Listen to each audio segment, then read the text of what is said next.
Hey everybody, it's me, John Ward, and welcome back to another Dark Park Film Reviews. And I am here with the Moody, the Jonathan Moody, and this is part 2 of the Marvel versus DC. I don't really, is it really even a verse right now? We're just kind of discussing it. It's not really Yeah, verse. it's not really verse. It just sounds cool, like verse, That's true. Yeah. And we thought that we could get all this done in one video, but no, knowing us, nope. I should have known that. So we're doing a second one, and we're going to do 2 phases of Marvel and one what we would consider to be a phase for DC, and then that should wrap up this video. I think that's what we planned. Yep. So okay. And just like the other video, we have some stuff to show. You said you have comic books and a mug. I have some movies and a Funko Pop. Yeah, and I got my shirt. Oh, and a shirt. Okay. Yeah, but I think I had that. Like I had that, and I might have had the mug last time. I don't know if I had the comic books or not last time, but I know I had movies last time. So I don't think you had comic books. No. No. But I have a lot of comic books to talk about. But I'll try to get them as quickly as possible. Whenever. Do you want to go first? I'm going to show one Funko Pop, and then why don't you show your comics, and then I'll finish with my movies. How about that? Okay. Well, you want to start with your mug? I guess. Mug. I got Iron Man mug. I think I talked about this last time because I have the Captain America at the studio. And so, oh, see, it's the same mug. It's the same mug. I don't have anything different. And then you have your shirt that says Marvel. Yeah, and I had those both last time. So your turn. I'm wearing black because I have the physique and looks of Henry Cavill when he was in the black Superman suit. So that's what this is representing. Oh, okay. You know, that's your DC version. Yeah, we could be twins. Well, this is my TV version because normally like Arrowverse and all that stuff, when you look at the character in the comic books, it's like the costume is outlandish. And then when it translates to television, it's like a black shirt and sunglasses. Oh, and that's all. Okay. That's all it is. For some reason, TV does not like to use the costumes. No. So I brought this, and this is Superman Funko Target Con limited edition exclusive. I like these. These are cool. So they're big, and they put the actual comic back there. Nice. And then it has Superman flying like he is on the comic book. Cool. Yeah, and then that's what it looks like there. I have a couple of these, but they're not all comic book. I have one for Queen for Flash Gordon, and it has Freddie Mercury on it. So that's. Are they more expensive because they're in a bigger box? It depends. This I think I bought this at Ross. Oh, okay. So it might have been like $10. But I took the price tag off of it, so I'm not sure of what it what it actually costs. Yeah, I don't know. But yeah, it's probably more expensive. But yeah, so I'm going to start with that and then go for it. All right, so I have them all kind of in a different, like in an order, but I'm going to start with Daredevil. I got Daredevil Mayor Fisk. That is part of what Daredevil Born Again show is basically about. It's got that and Daredevil Born Again, which I just bought literally. So I'm gonna have that tomorrow. Coming in from Amazon. And then I've got X-Men Days of Future Past. So that's a good one. These are all graphic novels. Next is the Illuminati graphic novel. Has all the Illuminati episodes or comics in there. Then The Road to Civil War. Oh. So that sets up, and that has some more Illuminati stuff in it, actually. Another is Time Runs Out, which is somewhat of what people are saying. If they do like if they do Doctor Strange 3, that is going to be called Doctor Strange Time Runs Out, they think. And that will be in between Avengers. They haven't announced it yet, if it's happening or if that's happening or not, but they'd have to start filming soon for that to actually happen. So They'll have to start announcing it. So next is Planet Hulk. So that's got, I think we were talking about that the other Yeah, you day. have that one. Yeah, because you're saying that you wanted to get that because that had the stuff with from Thor Ragnarok, I think. Yeah, that's yeah, they take some stuff from Planet Hulk. Yeah. And then the next one after that is World War Hulk. I think there was another Hulk one I needed to get to kind of complete that like sort of trilogy there. And then Civil War. With the famous was it Iron Man and Captain America fighting each other in that. So are you reading these to kind of compare it to the movies? So like I'm going to I think I'm going to be bringing this one, Secret Wars, with me to South Africa, but I'm not sure. I think that's the one I want to bring with me so I can read it while I'm there because it's a big. I mean, I don't know if you can tell, but it's a pretty big. That's thick. Thick one. See, my problem is because of my age, I'm comparing everything to the comics that I knew as a kid. So like the 80s. Oh yeah. When I really should be comparing them to newer stuff. Like with Secret Wars, I'm like, they can't do Secret Wars. There's no way. Because I'm thinking the Secret Wars from like 1984. But what they're actually doing is Secret Wars from 2015. Mm-hmm. So, which I haven't read and I don't know anything about. That's this one. That's Secret Wars 2015. Yeah, so I'm gonna have to check that out to know what's Jonathan going on. Hickman, man, one of the best writers in Marvel history, in my opinion. I was checking some of it out before, and I mean it's a pretty intense book. And it's the one that has Battle World, but so does the other one. The other Secret Wars has Battle World in it too, and I have that one as well. But this is the one. This is the one that they're like. If you're gonna base anything off of that, I also want to eventually get the Spider-Man Brand New Day comics and stuff. Those comics, but haven't done that yet. I kind of want to do that before because like Brand New Day comes out in July, I believe. So it's coming up. It's like the end of July. Yeah, so that was it. That was all my comics. It felt like way more than they were. That went very quickly. Yeah, I've now seen interviews with Jonathan Majors talking about coming back as Kane. Like interviewers are like, I heard there's a rumor that you're coming back as Kane the Conqueror, and he's like, you know, so I don't know. So maybe they're doing so because Kane is in the Secret Wars, that the 2015 one. So maybe he's in there. Who knows?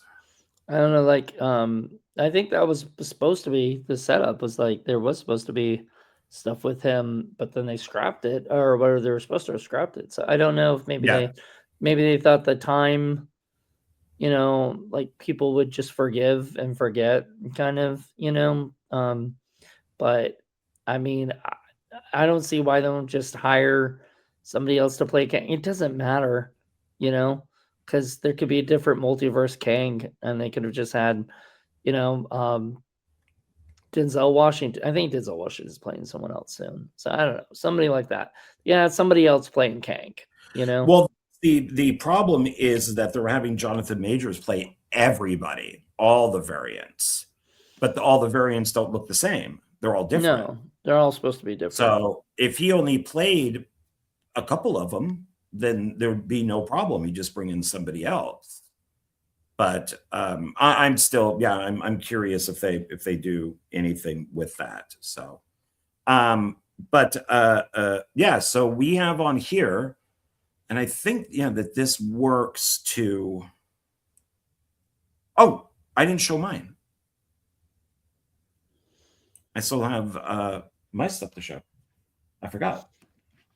So I'm starting off with this is kind of like a 3-in-1, but So this is DC. This is yeah, except for one, all is DC. So this would be Justice League Crisis on Infinity Earths. So part 1.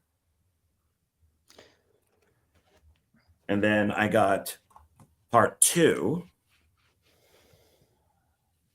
And part 3, and this has got the famous Supergirl dying. This is something that I do want to get the comic book of, because this was this is like their version of Secret Wars. So I do want to get this. And the movies they're pretty good. They're like an hour and a half each. I really enjoyed them, but of course, like all the comic books that get turned into animated movies or movies, they're all different in some way. And it's funny that you mentioned Planet Hulk, because this is a Marvel Animated Features 3-movie collection. And it has Planet Hulk, and then the Invincible Iron Man and Doctor Strange. Nice. The one thing that I think, and there, are they all on? No, Doctor Strange is by itself, and then it looks like Hulk and Iron Man are on one disc. I think it's a flippy disc. The one thing that I think DC does better than Marvel are the animated movies. But then I think Marvel makes better movies than animated stuff. Like regular features. Yeah. TV shows might be about the same. Well, no, I think DC is better. I tried She-Hulk again. I tried. I don't know why you keep doing that to yourself. I just can't do. Well, I forgot about this. Is I'll make this quick and then we can get to our list. She-Hulk and Hulk are driving. There's the accident. His blood gets into her wound. She turns into She-Hulk. And in the comic book, Bruce saves her and does the blood transfusion of his blood into her. But of course, can't have the man save her. So she has to, his blood has to go into her. And then she ends up at a bar and she's all messed up. And all these girls come into the bathroom, like all these women, and they're helping her. They're like cleaning her face and, with her jacket and everything. And they're making her look nice. And, they're really helping her, and then she walks outside. And of course, the toxic men show up. Hey, baby, how you doing? Hey, why don't you come over here? I'm done. I am done. Because even at the very beginning, which takes place a little bit into the future, what we're seeing is like a flashback, is she's a lawyer. There's a lawyer guy, and then there's the assistant lawyer would be called. I'm blanking on the name of it. The one who does all the research. And paralegal or something? Paralegal. Yeah, that's it. Yeah, you watch all the court shows. You should know. And the guy, of course, is, explaining things to her because she's a woman. Mansplaining. And she's dumb. And she just listens to the paralegal and kicks the lawyer out. And I almost turned it off then. But I'm just like, fuck. Can we get past this, please? Can we please get past this? So as much as I want to watch it because I know it's awful, I can't. You can't watch it. No, it's too painful. I am watching Black Lightning, which is from Arrowverse. And even though it is a kind of like a Black-centered show, surprisingly, it's Whitey is not bad. Well, I mean, it's produced by white people. Like it's still produced by Greg Berlanti and that group of people. So, but you could tell like who's directing it and who's right. Is that they're Black directors, Black writers, but everything else is very man is bad, woman is great, girl boss, cuck man. And then, so I went, okay, here we go. Here comes Black Lightning. Let me see all the bad white cops. Let me see all the bad, and it isn't that. I'm like, but I'm only on season 1, and I'm like, oh shit. So we'll see if it's any different. So, but so far it's my favorite out of the whole Arrowverse because I think it's not that. I don't think any of the other ones were like that, were they? Oh my God. Supergirl is the worst. Oh, it is so incredibly woke. All the women are wonderful. All the men suck. All the men are stupid. All the women are put up on pedestals. Supergirl is more powerful than Superman. I mean, it is one of these things where I'm just watching it going, oh God, come on. And then Legends is not Legends of Tomorrow. Same thing. Women are way up here. They're great. Men are down here. They're dumb. Men want war. It's they're, yeah. And I heard men do want war. I mean, more than women, but but they're like dumb. They're it's like, well, we'll just drop a bomb, and the woman's like, now hold on, now wait a minute. But it's I've heard it gets worse. So I want to get to this is what I want to get to because this is a special and I want to get to this, but it's so but you haven't gotten there yet. You ain't gotten to that yet. No, because there's like 23 friggin' episodes per season, and I'm watching every show. Yeah, I was gonna try to do that with Daredevil, but man, I don't know if I can. Watch Daredevil, then watch Jessica Jones, then watch Daredevil season 2, then Jessica Jones season 2, I guess, and then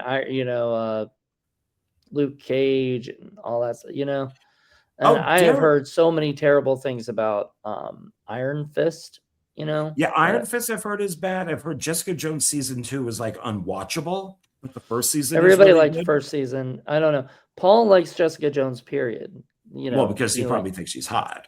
Well, no, I mean, he liked the idea of her not being like a superhero, like she doesn't run around, fly, and fight. She's a private investigator kind of thing, so he likes that. Like, she has those powers, but she really doesn't barely use them. And I get it. But he's also the guy that also likes like mystery men and movies where they are, the superheroes are silly, superheroes, and not because he does not like comic book superhero type stuff, just bored by it. And I get it. I mean, if after a while, a lot of them do feel like the same movie, like especially Marvel. Oh my God. Everything with Arrowverse and some of these others, it's all about Daredevil. It's all about the city. Everything is about the city. I'm here to protect the city. What the? Well, can't these people think of anything original? Why is it Gotham, always saving the city?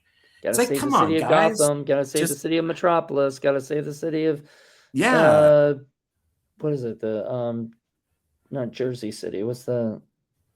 They have their. I mean, like the Flash has its own city, and all of that. So it's pretty.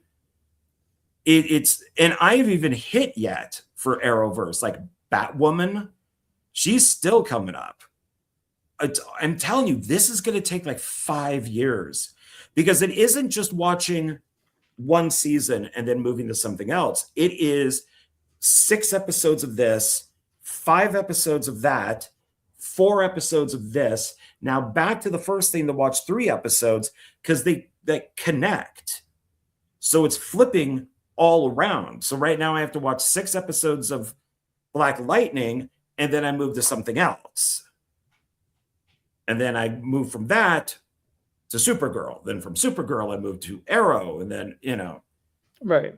It's very time consuming. Sounds like it. Yeah. So, all right, let's get this thing going. So we left off with Ant-Man. And we are on Captain America Civil War. which you and I just watched. Yeah, and did a review of. Yeah, still one of the best ones. So this is my phase favorite. 3. Yeah, I would think. Okay, not better than Iron. No, no, no, no, no, no, no, no. I watched both back to back for our review, and I'm like, I don't know. I kind of like Winter Soldier just as much. I mean, and the more I watch Winter Soldier, the more I like it. So I mean, I really I dig that Sam Wilson, became a big part of it, and those guys are just like it's from like the first event after the first Avengers movie, like you start looking at that going, okay, how are you going to continue this going? And they did a good job. Yeah. And then just going off the Captain America films, and yeah, so I would probably say for me, up to this point, Civil War is the best Captain America film and one of the best Marvel movies. So because I still seem to like the stuff that people don't like. I think Age of Ultron is the best Avengers movie, and I'm still stuck on Thor Ragnarok. We haven't gotten to my favorite Avengers Dark movie World yet. So, but we will. Okay, all right. So we're on phase 3. So Captain America: Civil War. So 2016.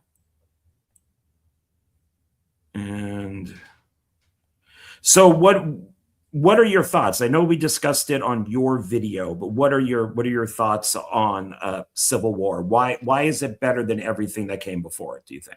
I just loved it. Like it's a lot of fun. I love like seeing all the different characters. Like you get to meet Black Panther for the first time, you get to meet Spider-Man for the first time. The fight scenes are pretty fun. And then I also like the idea that, for me personally, I'm Team Iron Man. I think that the government should sort of control. There should be sort of time limits on things. Like if somebody is coming from space and attacking you, you don't have time to go and talk to the thing. But if there's like some time to discuss things, beforehand, yes, the government should be involved and should ask, it should say yes or no, and govern whether or not something is a crisis and something that like the cops can handle, or whatever. Like Kingpin and Daredevil. Do you think Spider-Man should go over there and beat up Kingpin and Kingpin? And right? No. And Daredevil only is a vigilante. He's not even a superhero. So, according to this, like he's not part of the Avengers. You know what I mean? So I mean, he might be a little bit of not an Avenger, but he does have the vision, that he uses. And then Fisk is just incredibly strong. Of course, I'm going more off a TV show than the comics. I don't know if the comics. I need to reread. Like I need to read those things. See how Fisk is, because he doesn't seem as like in the comics. He doesn't see usually when I've read like the little stuff I have. He doesn't seem to be a fighter. He seems to be more of a just a mastermind, like Lex Luthor. He's also bald, so he's like the mastermind behind stuff, and everything. But anyway, I liked it. What do you think? It is. I'm glad that we reviewed it. It's definitely one of my favorite ones. I love all the airport fighting. It's weird that later, when they did Captain America: Brave New World, how they used Winter Soldier as their template, and you can even see it in the movie. But what was cut and they changed it to a different place is the first fight is at an airport in the Mhm. original version. Like, why would you duplicate that? Like, as I'm sure somebody in the writing room probably went, didn't we do that already? Shouldn't we change it? Why is it at an airport again? And which So one? that in Captain America: Brave New World. Oh yeah.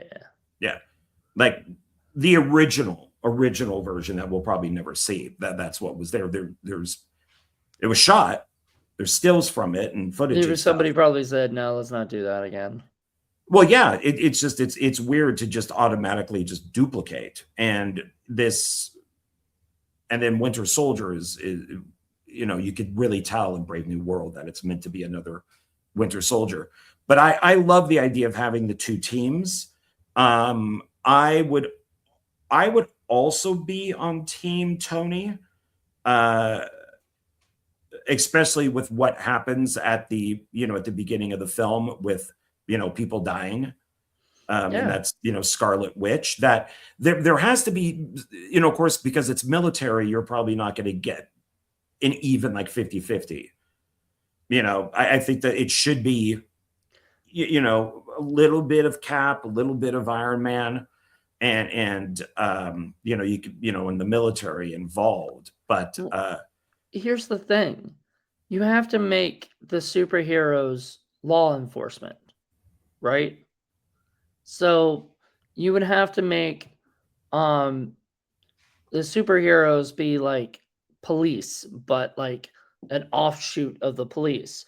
When the police can't handle things, they call the superheroes to come and save the day, right? Problem is Cap and all those people are just going and destroying and blowing things up right in front of like normal civilians all the time and stuff, because there's always somebody bad trying to destroy the world, apparently. I don't know how that is in real life, but like in this world, in this universe, there's always somebody, some group that's trying to just destroy the world. So they are constantly blowing things up. And the problem with that is then who pays? Like my dad saw, I forgot what it was. It was one of the clips from something or whatever. And there was like so much destruction, right? And he was like, who pays for that? And I go, we don't know. I the guess taxpayer does. the taxpayers pay for that, or whatever. Like, so it's, I don't know. It's just one of those things where, Well, it's like Superman v Batman. Why Batman hated Superman so much because he was destroying the city, and probably killing a lot of people at that as buildings fall. mm-hmm. That's why I was glad when Civil War came out that there is, you got to have some sort of accountability. Mm-hmm. And I'm glad that they started to do that, because how long can it be that the Hulk can just destroy buildings and then Hulk oh smash. well, yeah, Hulk smash, Hulk kill 5 people, and oh well, I'm Hulk. So and Tony being the businessman, I completely agree with him. Well, I mean, like once again, it's like somebody's got to take accountability for this stuff, right? So if the superheroes aren't like they aren't rich enough, Tony could be, but like they're not rich enough where they can keep paying for all the damage that they cause, right? So yeah, the taxpayer's going to have to pay for it. However, if the government got involved, then the government would have take that out, and that would be, something taxpayers would probably still have to pay, but it's a safety like insurance thing. Like we're trying to save you. Problem is people are going to die, in the process. And I mean, what about all those innocent people dying that should not have died? Should Scarlet Witch been put in jail for murdering all those people? Well, especially after what she did with WandaVision, yes, she should be in jail a few times. Right. So like, though, and why are they like not? Why would they not do that? Because they think that they're higher or above because they're super heroic. You know, like it's just, it's kind of after a while you kind of go, there needs to be something there, and so that's my opinion. Yeah, you need to have something in place. There has to be accountability. Even if they save the planet, okay, well, you still killed 500 people and destroyed half the city. Mm-hmm. So there needs to be, somebody needs to be held accountable for these type of things. And it's, Superman even goes to court for because of his stuff. So it's like these people. And I find it funny that in these movies they always have to write out certain characters because the movie would be done in like 5 minutes. So Yeah, in like Civil War, Thor. there is no Hulk, there is no Hulk. Thor. And that's always been my problem with these movies is, if Thor is a god, then you don't need a team. Thor should just be able to take care of everything. He's a god. So there should be the only person who should be equal to him really is Loki. Or another god, another big god. Yeah. Well, yeah, somebody that's on that same level. So why do you need Black Widow? So it's funny. I watched a while back Thor Love and Thunder, and at the end of it they show off Hercules, Yeah. and everything. And I did not know who the person playing Hercules was until recently. So I started watching Ted Lasso and Shrinking and realized that's Brett Goldstein. And I was like, holy shit, fucking Roy from Ted Lasso is fucking, and if you've seen Ted Lasso, you'll know how funny that is because he is so not Hercules. He is he's an asshole, but he is not Hercules. And it's just really funny to kind of see it. And no, I'm like, damn it, they haven't done anything with Hercules yet. I don't know if they ever will. If they're gonna bring him into Secret Wars, or if they're gonna introduce him in another thing. I mean, that's kind of shitty thing about these was it the post-credit sequence or whatever, mid-credit sequences. They keep introducing something and then just do nothing with them. So it doesn't really matter. Yeah, that happens a lot. So it's just nothing. I mean, I think maybe that's why I liked Brave New World, is that they tie up some loose ends, which the other movies don't do. If you're going to introduce Hercules, or you're going to introduce Star somebody, Fox. I mean, I guess from, was it the one team that I hate? Can't even remember their name, but it starts with E. The Eternals. Eternals. Oh yeah, that team. Worst team. Worst team ever. I've never read the comic, but I guess the comic is like really bizarre. But you have to make up excuses to why they're not helping, and then you just become useless. So and some of the stuff in there that Feige decided on was just absolutely stupid. So I mean, why would you have a death god? That makes no sense. Then she should be able to just make herself here. There's just these dumb things. But yeah, right, moving on. Yeah, they always kind of just write themselves into a corner, and then they barely can get out of it. So, but this is one that cracked $1 billion. Good. Yeah, so its budget, 250 million, and then it did the 1.55 billion. So, yep, not bad at all. So, and then get out of this here. What is happening? Where's phase 3? There we go. Went too far. Then Doctor Strange is next. I always thought Doctor Strange was earlier, but that was 2016, so same year. So what do you think about, what are your thoughts on Doctor Strange? The first one was pretty cool. I like the monster they had to face at the end, and he just fucking did a loop or whatever, got him in a loop, and the guy was like, leave me alone.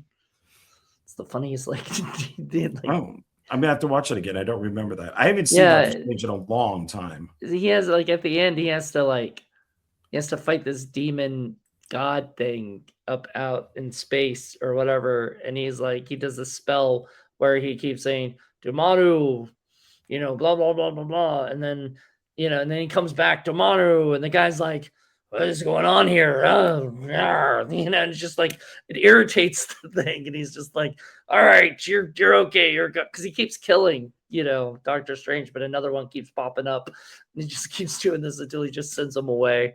God, I don't remember that at all. All right, well, I'll have to rewatch it then. It is the funniest thing I've ever seen.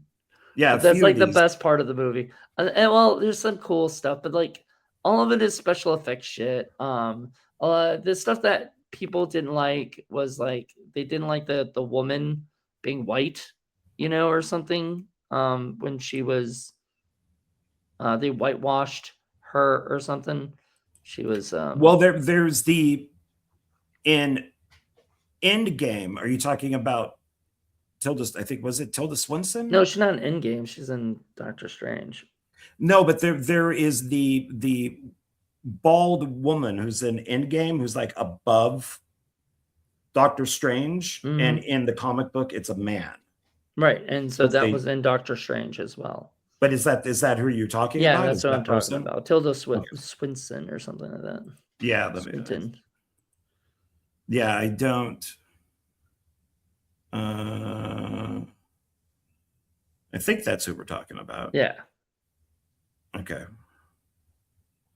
That didn't. Yeah, there she is right there. Yeah, Ancient One. That's her. Yeah. So my kind of like what I mentioned it before is I'm kind of getting used to this stuff of the swapping, and it's not bugging me as much because you realize that comic books are very guy centric. So if you're going to be doing these movies, it's just going to be a penis fest. Yeah. So why not make some of these people female, especially if you're watching the Marvels or something else where you're going to have like 3 hot chicks kicking another chick's ass.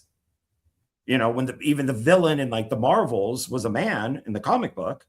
I don't know. I think I would rather have them be on their same level, because if you're, let's say they're trying to, kick the ass of Thanos or something, it's not going to work, even if there's 3 of them. But if there's 3 of them against a woman who's on their same level, then that seems to work. So Taskmaster, okay, well, that's Black Widow, make her a woman.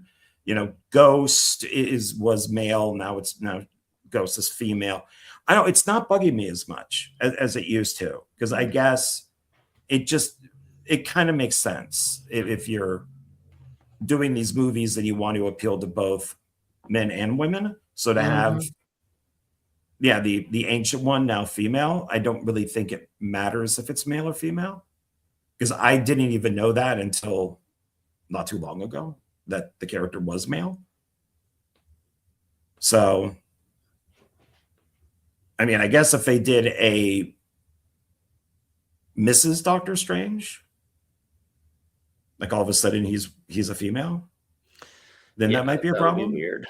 That'd be weird. Like what they did with Doctor Who. But I like Doctor Strange.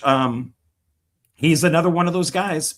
He's kind of a background character, and you can't really use him because, they call him a wizard, but he always says sorcerer. He can end things pretty fast. Yep. And which is why I don't like him in, what is it? Multiverse of Madness? No, oh, I don't like that much anyways. The one with the multiple Spider-Man. Oh, Spider-Man No Way Home. No Way Home. Because he's stupid. He's dumb. Why would he let Peter like manipulate him into doing this? It doesn't make sense. He's smarter than that. You know, I think that this Doctor Strange in this movie would be like, dude, just suck it up. You know, just deal with it. Mm-hmm. But Doctor Strange these days is more, oh, okay, Peter, I can do it even though it's going to fuck everything up. You know, so, but I'll have to rewatch this one. And it's kind of, I like, you know, is it Rachel McAdams? Rachel McAdams. Yeah. I like her in it. I wish she had more parts. Like, I wish she became somebody, you know, she became a superhero herself or something, but she was just a normal girl. Yeah. Wong. I like Wong. I like the actor who plays Wong. Benedict Wong as Wong. Yeah. Oh, I just noticed that. Yeah. Yeah. Well, the one that I'm surprised isn't somebody, and I could swear that she was going to be, is Karen on Daredevil. Like with her working out and doing it, I'm just like, God, she's got to turn into somebody. And I Googled it, and the answer is no. Can we pause real quick? I don't know if you can.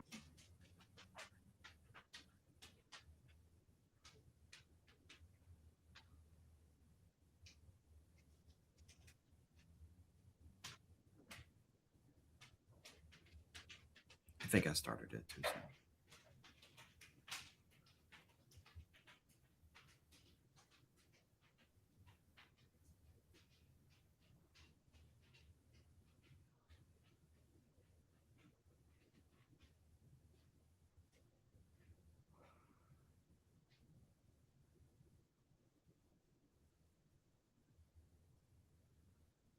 Yeah, I started it too soon.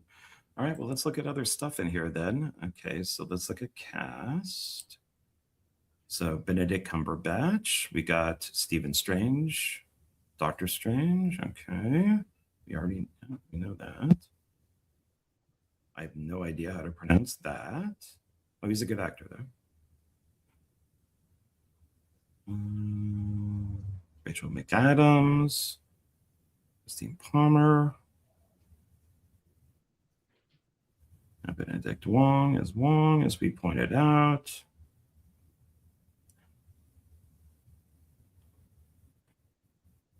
Oh, Benjamin Brett, that's right. Scott Adams. Oh, Scott Adkins. That's Nicholson. Oh, I may have to rewatch this. Tilda Swinton.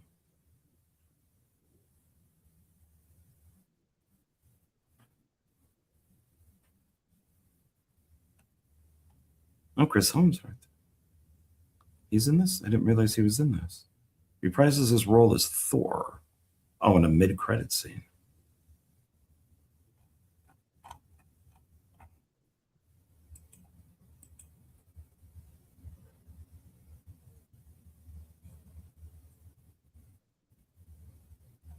Okay, I might have to pause this again. I didn't think he'd be gone this long.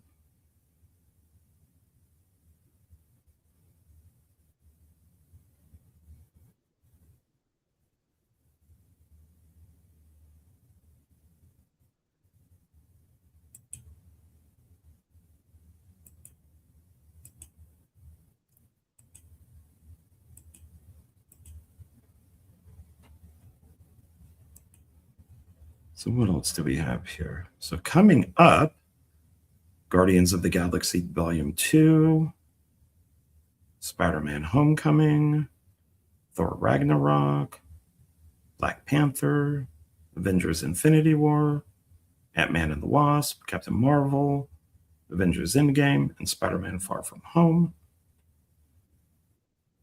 And then we'll get into Phase 4, Black Widow, Shang-Chi and the Legend of the Ten Rings, Eternals, Spider-Man No Way Home, Doctor Strange and the Multiverse of Madness, Thor Love and Thunder, Black Panther, Wakanda Forever.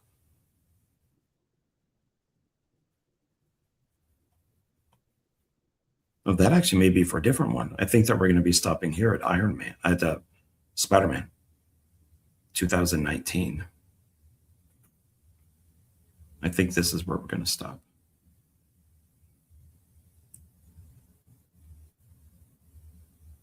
Iron Man, then we'll go back to here.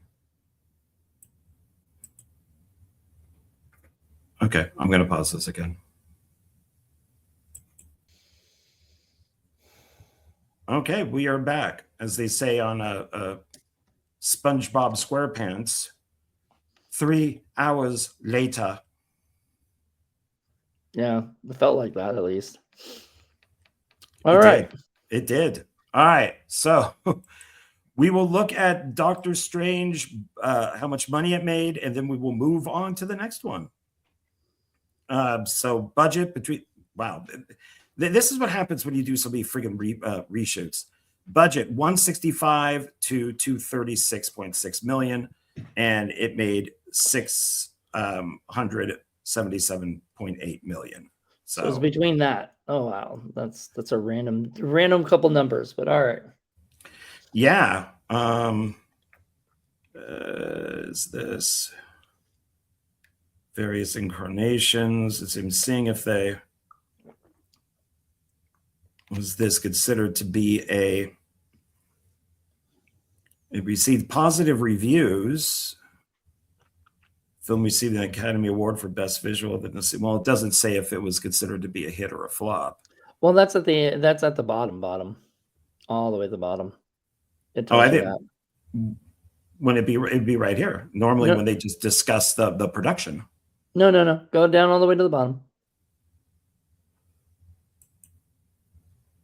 No, it would be at box office. Box office. So let's see.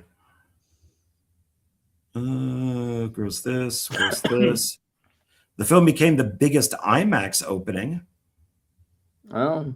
Overtaking Interstellar. The film had become the biggest single character introduction in the MCU. Film made a net profit of 122.65 million. Most valuable blockbusters. I know. I guess it did okay. They were happy with it. It's for yeah, I guess. The film was number 1. We can with projections revised. Oh, revising projections is never good. It's the 3rd highest grossing film. Okay. All right. Well, I guess it did okay. Did okay enough. Now I have to click back constantly through all this stuff. Just go to phase 3. There we go. All right. Guardians of the Galaxy Volume 2. This is the one that people don't like. I thought it was okay. I mean, it wasn't bad, in my opinion. I don't not like it. I think it's not my favorite. It's my least favorite of all 3 of them, but that's what I think everybody says. But it's not like unwatchable or something. I love the opening with them all like fighting and everything with the hard rock music and everything. That was so much fun. James Gunn. What? Go on. I was gonna say, like, that was the thing that annoyed me is like people.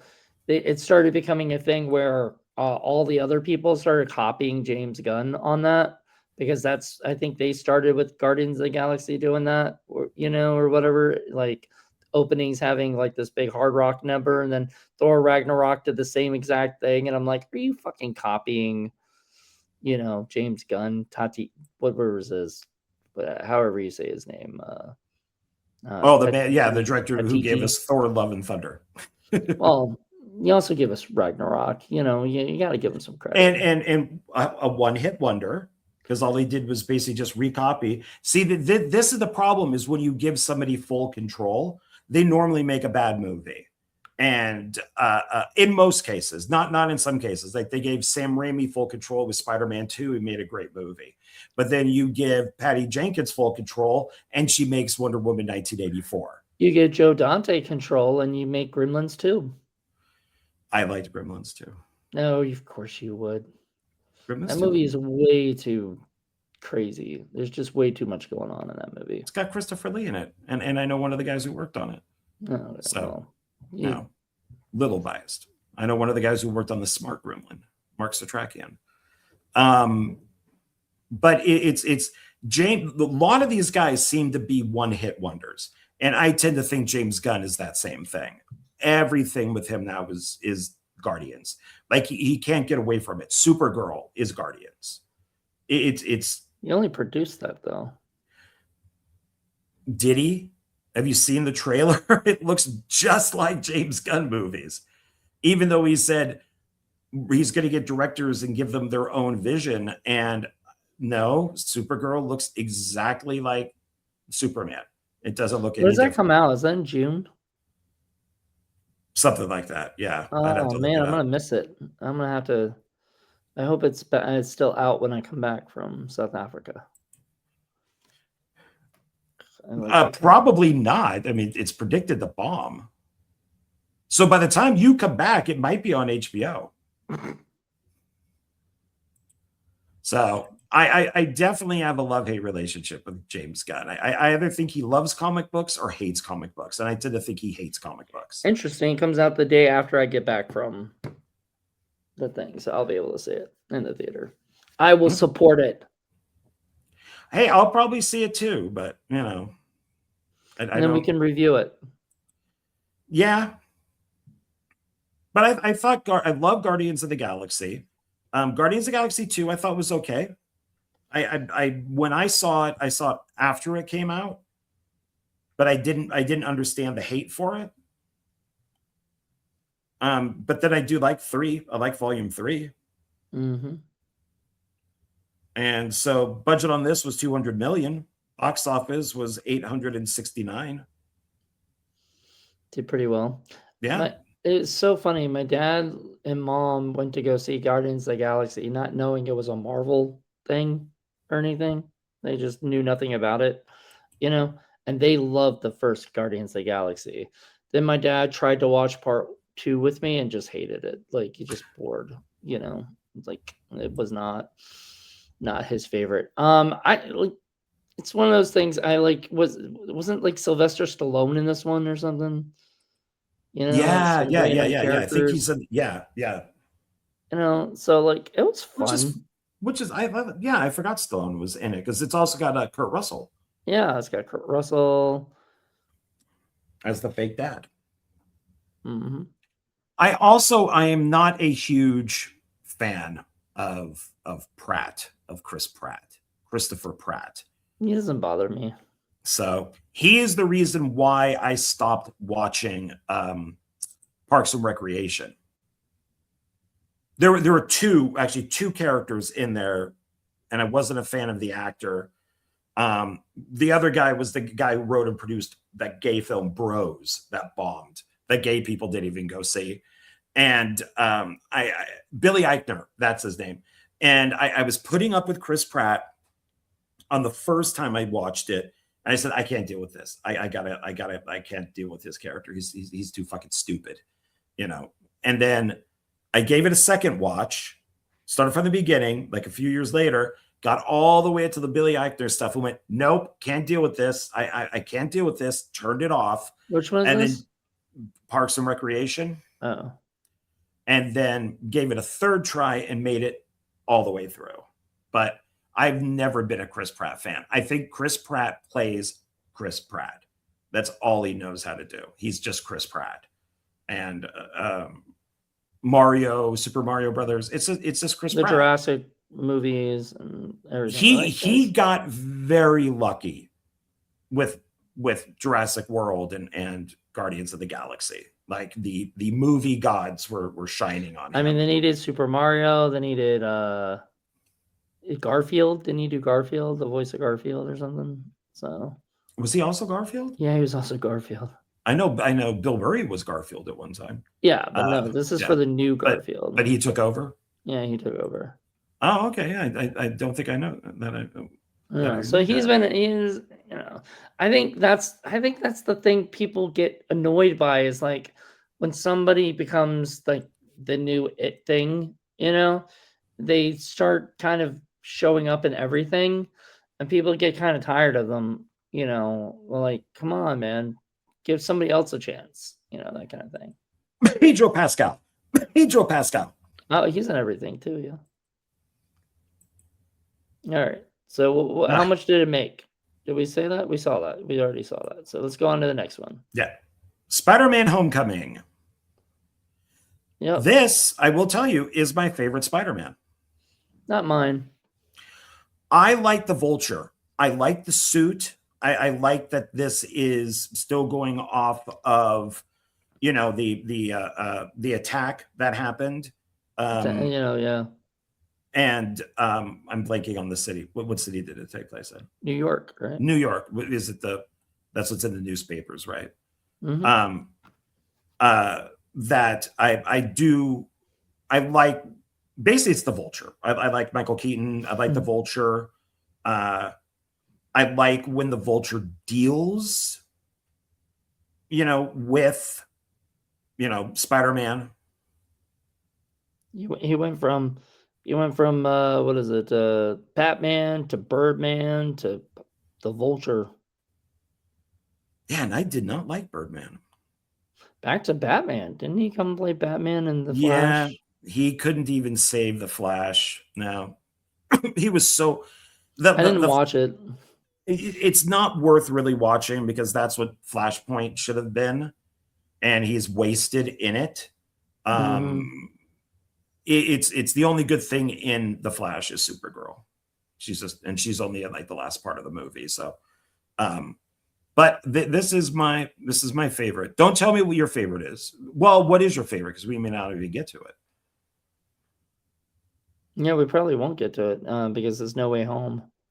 But I also like Far From Home, which is like the last of this, you know, or whatever, which is weird. I liked how the phases started with all of them ending on the first phase ended on the Avengers, and then the second phase ended on fucking Ant-Man, and then the third phase ends on Spider-Man. And I'm just like, we have two Spider-Mans in one phase. Like, we have two Avengers in one phase. I mean, it's just stupid. After a while, I started getting annoyed by that. Yeah, they were a little inconsistent, that's for sure. Yeah. So this one made Homecoming, budget is $175 million, and it made $880.9 million. Nice. This also has a producer who got fired because she's pure evil, Amy Pascal. This is a very evil person who eventually got fired. But she was there for a while because, like, she was Sony. Yeah. What she was doing is she was taking projects away from people, basically straight white men is what it came down to. Is she related to Pedro? No. Pascal? Oh, I don't think so, no. They have the same last name. I never even thought about that. They have the same last name. Maybe spelled differently. No relation. That's what it pop up as. No relation. Are you looking at it? No, I don't care. She does not look anything like Pedro Pascal. No, she's quite homely, actually. Yeah, it doesn't say any sort of relationship there. Yeah, that would definitely be up there. Yeah, not a fan of hers at all. She screwed over a lot of people. I don't know. I don't know much about her except she was the Sony person for a while doing all my favorite Sony shit. So she was in charge of the Sony, that stuff. She was also in charge of Ghostbusters, you know. I think she may be one of the reasons why that Ghostbusters 2016 like happened. You Great know, producer. Yep. She's the Kathleen Kennedy of that You know, I would say so. I would think definitely so. say so. Yeah. So you know, I can't give Kevin Feige like that much anger because he did so much good work for a while, but I think times changed and he just kind of went with what was going on. So that's why things became the way they are. But well, I might have said this in the last video. It's like with Doctor Who. Doctor Who was doing really great, and then it dipped in the ratings around the fourth Doctor. And then they brought in a guy named John Nathan Turner, and the show skyrocketed. He saved Doctor Who. But cut to 10 years later, 15 years later, 15 the show years later dipped again. And they were losing people. And he stuck with the show. And it's like, no, you got to get rid of him. You got to bring in a fresh producer to bring the show back up. And what happened was they ended up canceling the show. And then they brought it back like 10 years later. But and I feel that Feige is the same way, is he rose through the ranks. He was a great producer all the way up until Endgame, minus a couple things. Like minus Captain Marvel, you yeah. know. But, okay, one bad movie out of how many? Yeah. So, but after that, they should have seen him like, this isn't working. We need to bring somebody else in. And then bring in a fresh face. And then, hopefully that would save everything. But if you keep it the same guy, it's kind of like the definition of being crazy. You keep doing the same thing over and over again, hoping for different results. And apparently these guys are crazy. Okay. So they just got to keep sticking with the same producers and stuff. It doesn't make any sense. Ragnarok, 2017. All right. So this is Planet Hulk, more or less. This is the Thor that I like. I like him with the short hair. And then like with the one eye type of thing, I think is pretty cool. This is either my favorite Thor or my second favorite Thor. I'm kind of torn between two Thors. Yeah, exactly. And I do like the villain. I like the chick villain in this one. I thought that she was pretty good. Yeah, she was good. She was like his relative or something, like sister or something. Oh, the sister, yeah, that we never knew about until this movie. And even Valkyrie in this, I really like. Early Valkyrie is good. I don't like Thor Love and Thunder. All of a sudden is, God, really? They tried to do too much like in one movie. That probably was the biggest problem with that movie. Well, and I looked up because they keep calling her King Valkyrie. And I'm like, she's a queen. Women can't be kings. And this has been brought up on many videos that I watched, and women can be kings. So I looked it up, Googled it, found a few articles on it. And if there is no other man to be king, the next person in line, if it's a woman, can be king. So all of us saying that she can't be king is wrong. She can't be. So, yeah, shame on you people. I know. A woman can be a king. Yeah, something new I learned. But I really enjoyed this. I think he did a good job on this. Wait a minute, what the hell? His real name is Taika David Cohen? What the hell? That's his original name, and then he was like, I'm gonna be Taika Waititi. That's so weird. Yeah, that is. He's from New Zealand. I didn't even know that he was from New Zealand. From New Zealand. I knew that, but I didn't know his original name. That's funny. That's funny. I've only known him as Waititi. Yeah, that's all I know. I think that's all of his movies are under that name, right? Yeah. Like, was it Jojo Rabbit or whatever it is? Yeah, didn't they have like Hitler on that one? Yeah, I've heard it's really good. I want to see it. Which is why we had hopes for this, and he pulled this off. It's just that Thor Love and Thunder with Natalie Portman being mighty Thor, and I mean that's in the comics. I mean, this stuff that they have is in the comics. I mean, it's not like I can never get mad at a lot of this stuff because like this was the plan. You know, the plan was to introduce those characters that's in the comics because that's where the comics were going. The comics were But going toward that way. I think it matters how it's done, though. If you're Kevin Feige saying, "Oh, there's going to be more female superheroes than male," and you're purposely forcing every single male superhero to have a female version, and then you give Natalie Portman her character, I she's just a didn't girl like how boss. dumb they She's a made Mary Thor. Jane. I just didn't like how dumb they made Thor. Because in the first Thor, he was, I mean, all the Thors, he was badass. Then I think, was it Endgame made him a fat Thor and, you know, all this other shit. And I'm like, Oh, yeah. oh, like they ruined Thor for a while. In fact, so much so that Thor himself has said he does not want to come back unless he's, you know, regular Thor again, like Mighty Thor himself. Yeah, which I guess they have talked it out because they are. I heard that he's probably going to come back. I mean, there's no way. I guess this would be something we talk about later, and we probably will on another episode where it's about Deadpool Wolverine. But there's that, and spoiler alert for Deadpool and Wolverine, which if you haven't seen yet, it's been out a long time, so that's your fault.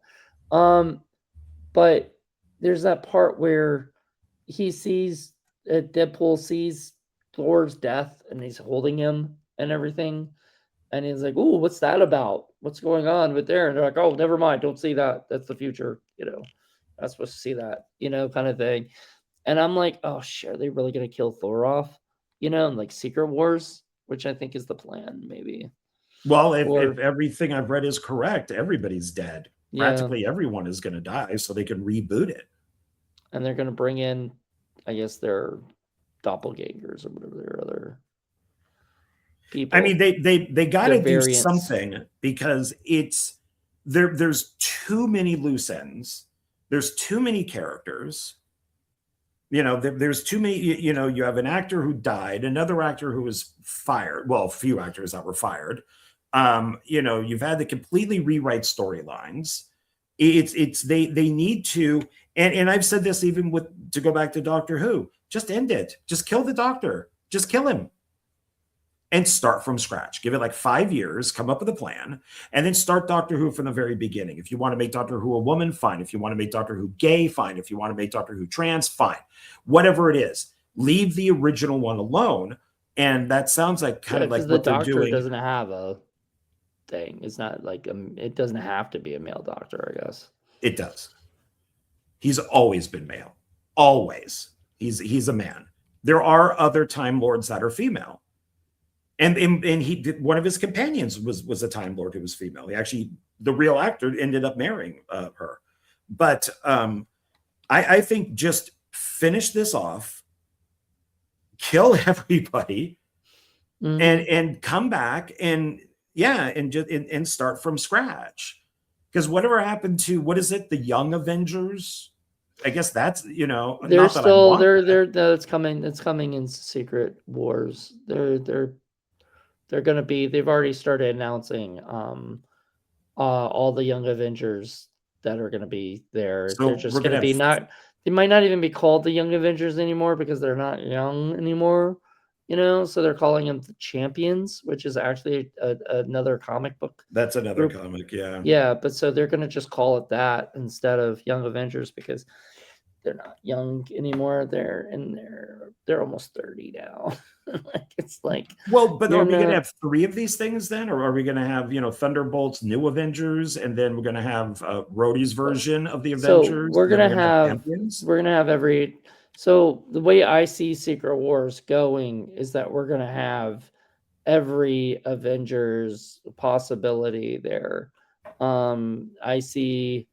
We're gonna have the what's his name's Sam Wilson's Avengers. We're gonna have the Avenger. Sam. I got the name wrong. I'm sorry. Sam. Yeah, you said Rhodey, but it's okay because I know what you meant. Then we're gonna have the New Avengers. We might have the Dark Avengers, you know. We might be introduced to the Midnight Suns. I'm not sure yet. There's a lot of talk about how it's going to be. Secret Wars is going to be way more epic than even the next one, and the next one's supposed to be pretty epic too, you know. So there's a lot of talk on that, but we can save that for another day. Yeah, yeah. So budget 180, and it made 855 mil. It seems to be like 800 mil seems to be the cutoff on these, you know, movies or whatever. Yeah. So okay. So let's see what do we got next here.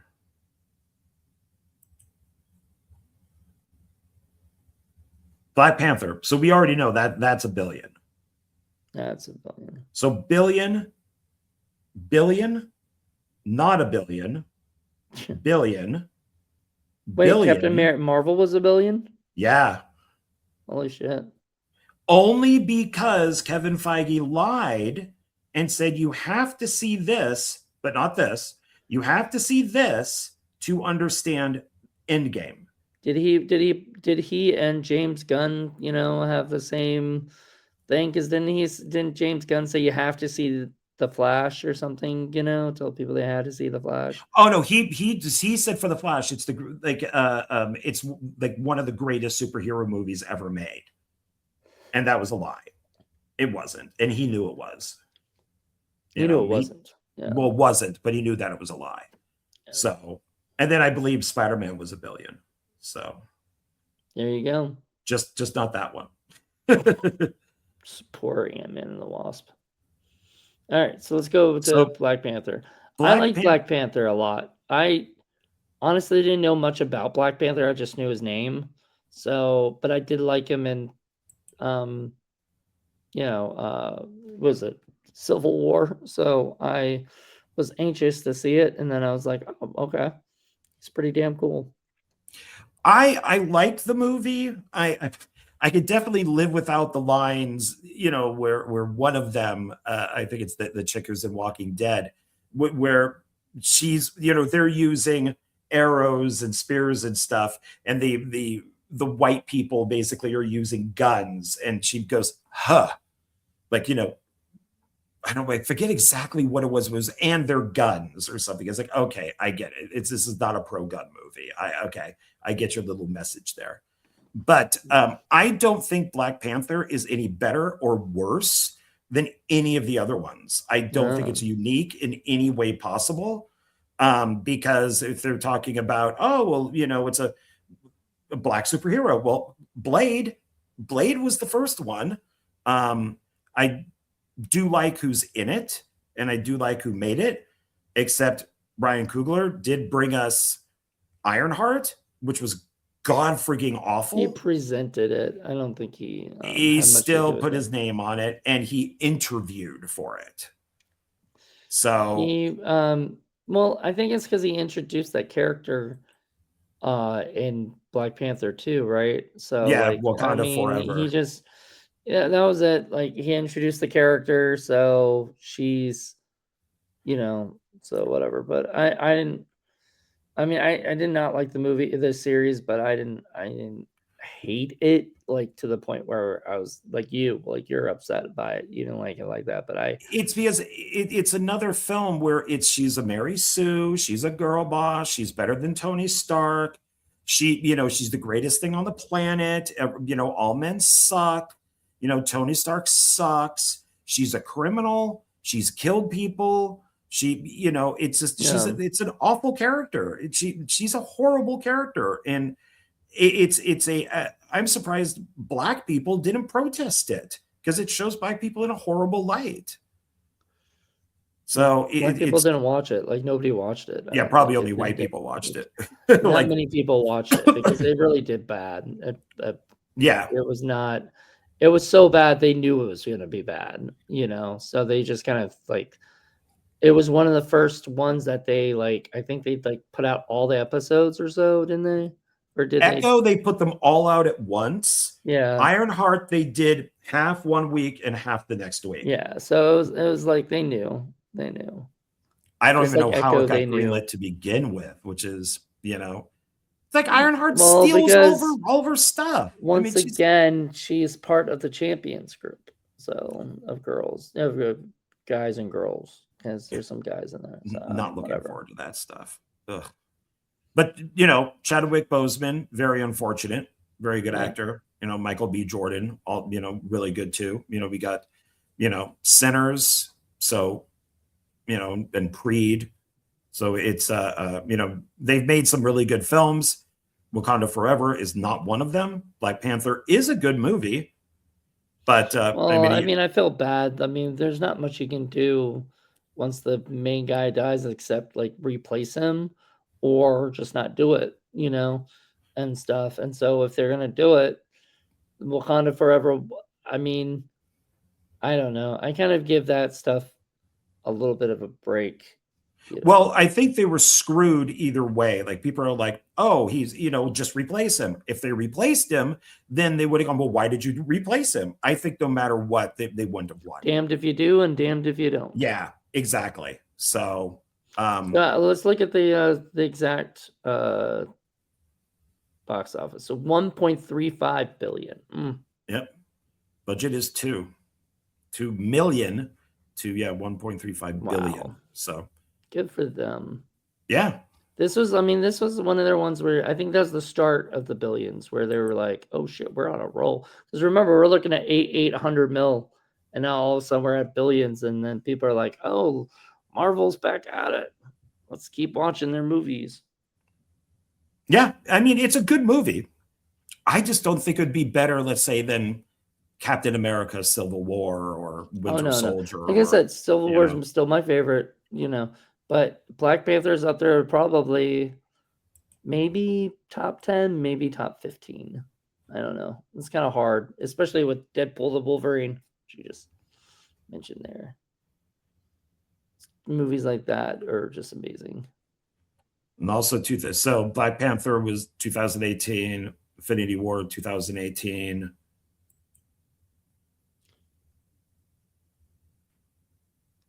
So I know you don't like the time travel stuff of Endgame. That's actually my favorite stuff. I prefer that over Infinity War. I just think it's stupid. It's a very simple way to bring everybody back. Right. And it's like, oh, somebody hasn't figured out how to do time travel in their fucking life, and all of a sudden they can do it in, you know, a certain amount of time. Like, it's stupid. It just bothers me. And other than that, the movie's fun and enjoyable, you know, but I still like Infinity War way better, you know.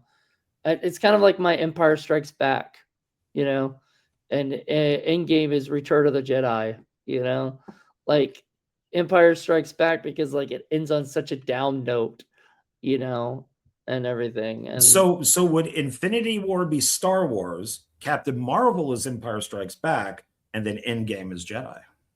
No, it would be Age of Ultron is or whatever, the first Avengers. I don't know. Like, I don't know if you could really do that, but I'm just saying, like, Empire Strikes Back had like that down ending, and so did Infinity War. And I love that. Like, I love that it ended on you going on this cliffhanger. Like, you're like, oh my God, what's going to happen next? And how are they going to bring him? Oh, they're able to bring him back in like, you know, no time at all because of Tony Stark knowing time travel. Get the fuck out of here. Well, but he worked on it for a couple hours. Oh my God. He's the smartest man alive. Oh wait, no, that's supposed to be that's Ironheart. Mr. Fantastic. Mr. Fantastic is supposed to be the smartest man alive. But yet he had the brilliant idea of moving the Earth. You know what? Sacrifice your freaking kid, and then everything is good. You can have another one. No, then morons. So that's not very smart. I'm sorry. Like, you know, what does Spock say? Sacrifice the one for the many. Mm-hmm. How selfish? I don't know, because I don't watch Star Trek. How dare you, nerd? Yeah, I'm the nerd. So yeah, I really enjoyed this. I liked it. I don't think Captain Marvel's not in it, is she? She's in Marvel. No, she's in the second one. Okay. She's in Endgame because she comes and saves the day like randomly. You know, oh, where have you been? I've been out doing other shit. Not Yeah, worrying about my there's world. other galaxies, there's other planets that that need help too. Oh shit, look at that. Oh, 2.52 billion. Yeah. 325 to 4 mil, and then yeah, 2.52 I mean, billion. you had to think like if anything like was gonna make that. Like, I think that's why they stopped. They're like, oh, we got this much money. Let's just stop while the getting's good, you know, for a little bit, and then they came back. Well, and look how many. 1, 2, 3, yeah, no, 4, don't even. 5, 6, 7, 8, 9, 10, 11, 12, 13, 14, 15, 16, 17. Well, that's not 18, even all of them. 19. Yes, at least 19 people listed on here. So, I don't think people should complain about Doomsday. Yeah, no. I mean, no, there was a huge amount on. That's the thing. I mean, the Russos know how to kind of bring in everybody. Yeah. And now So that they're coming back, they're like, let's bring back Robert Downey Jr. too. Yeah, a desperate act, but we'll see. Okay, so then, okay, I actually like Ant-Man and the Wasp. I did not think this is bad. I have no problem with Ghost being a chick. It does not bother me. I like I like the character and what they were doing with her. I thought Ant-Man was okay, but was Ghost not supposed to be a chick? Ghost is a guy in the comics. All these people are guys. Oh. If it's a woman villain, it's most likely a guy. Except for the Wasp. Wasp was always a woman. Yeah, well, Wasp wasn't a villain, though. Oh, as the villains, okay. Yeah. But Peyton Reed, he's done all three. You know what? It's so funny because he's the guy who did Bring It On. Oh, was it Down with Love? Yeah. He's he did so many weird when he started doing the Marvel movies, I was like, what? That's the guy that did Bring It On. I love him. I think he's a great director. I mean, but it was kind of weird to me. One of my favorites right there. Walton Goggins. Oh my god, I hate him now. He's everywhere. Every commercial I see is fucking Walton Goggins. And I'm like, stop it. Leave me alone. He showed up. He was Lawrence Fishburne. I forgot that he was in it. Judy Greer. Wait, how could she be in this? She died in the Halloween movies. Isn't it the same character? No. All right, so let's. Falling short even of our 8. Ooh, yeah. I don't think anybody really liked Ant-Man that much. Like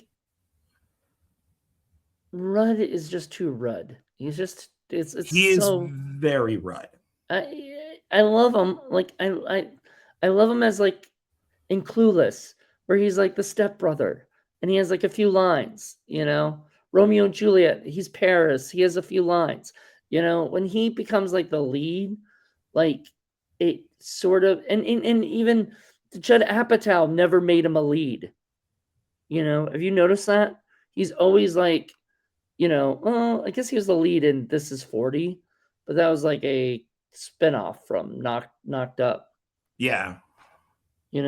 But like most of the time, he's never a lead because he's great as a supporting actor who comes in and says funny shit and does the stuff. When you give him a lead role, it gets too much, and that's another reason why I didn't like Quantumania, because it was just like too jokey at times because he's too comedic.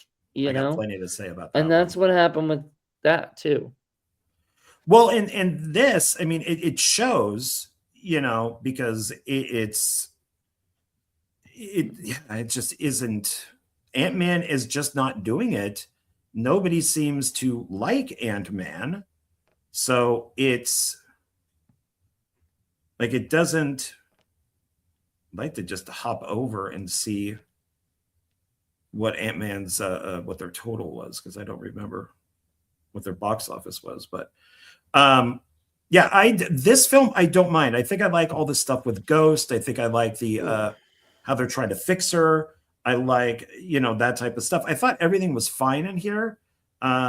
There are, of course, moments of woman better than man, which kind of annoyed me that she had to save him a few times. But Scott is, even though he's smart, he is kind of useless. Dumb. I'm sorry. Like, I don't know. Well, that's why Michael Douglas's character doesn't like him, because he's just a dumbass. Yeah. Yeah. Like, that's usually the endearing part, is that he's such a loser. You know what I mean? Like, so I don't mind that if Hope has to save him. Doesn't bother me. Yeah, it's I just don't want to waste time, but I would like to just see if Ant-Man made more money than this. It probably did, but because that's why they were able to do another one. But I do like the poster, though. I like the colors and how it's designed. Yeah, it looks cool. It looks cooler than it is. That's true. All right. Captain Marvel. Your favorite Marvel movie of all time. My God, this is the Ray. Captain Marvel is the Ray of Marvel movies. This is an absolute Mary Sue. This is the girl boss. I mean, I used to like Brie. I used to be a big supporter of Brie. I was happy that she was in this. And then I loved her in Scott Pilgrim, and she was great in Scott Pilgrim, and she even sang her own music. There was another movie I saw of her. There's another movie I saw of her. I forgot what the guy who directed Shang-Chi directed, I believe. Let me look it up. It's really good. And she was fantastic in it. You know, she's a good actress. She just opened her mouth a whole bunch of times. And it's like, I don't even care about that. Like, I so do. I so don't. do. I can't. It was called Short Term 12, and it was directed by Destin Daniel Cretton, the guy who did Shang-Chi, and she was fantastic. She was just so good. I saw on like Tubi or something, and I was just like blown away. I was like, this girl, man, if she didn't get in so much trouble because of her behind the scenes shit, she would be doing so much more stuff. I mean, I've heard The Room was really good, or Room. I think it's just Room. Yeah, she won the Academy Award for that. Yeah. Yeah, not The Room with Tommy Wiseau. You know. No. You're tearing me apart, Brie. Oh, that might have actually been a better movie. I don't know. I don't know how that would have gone. No. I hate what they did with Samuel L. Jackson. I hate the idea of that the cat scratched his eye out instead of it being like a battle wound. I don't like that at all. But it did make over $1 billion. Well, there you go. And I think that's only because they said that Kevin Feige said you had to watch it. So there you go. And it's one of those weird budget things, 152 to 175. So did you only have to watch it because she's in Endgame? That's what they said. Yeah, but like you won't understand Endgame or her character unless you watch Captain Marvel. But they shot her scenes for Endgame first because they didn't know if people would accept her, because nobody likes Captain Marvel, not even the comic book. People don't like Captain Marvel. Captain Marvel in the comic book used to be a dude. He actually used to be Shazam. And then they divided the two, and DC got Shazam and Marvel got Captain Marvel.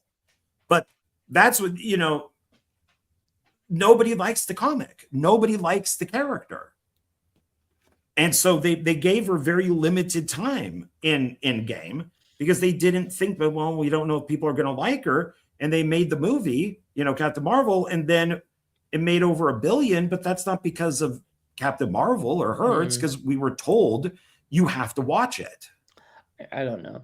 I don't know. All I know is it was just okay to me. Like it was, I liked the stuff. Like I liked that they had the Mallrats book, and you know, and Stan Lee is in the, you know, is reading this Mallrats script, you know, on the bus or whatever, and because it takes place in 1995 or whatever, so it's just kind of funny.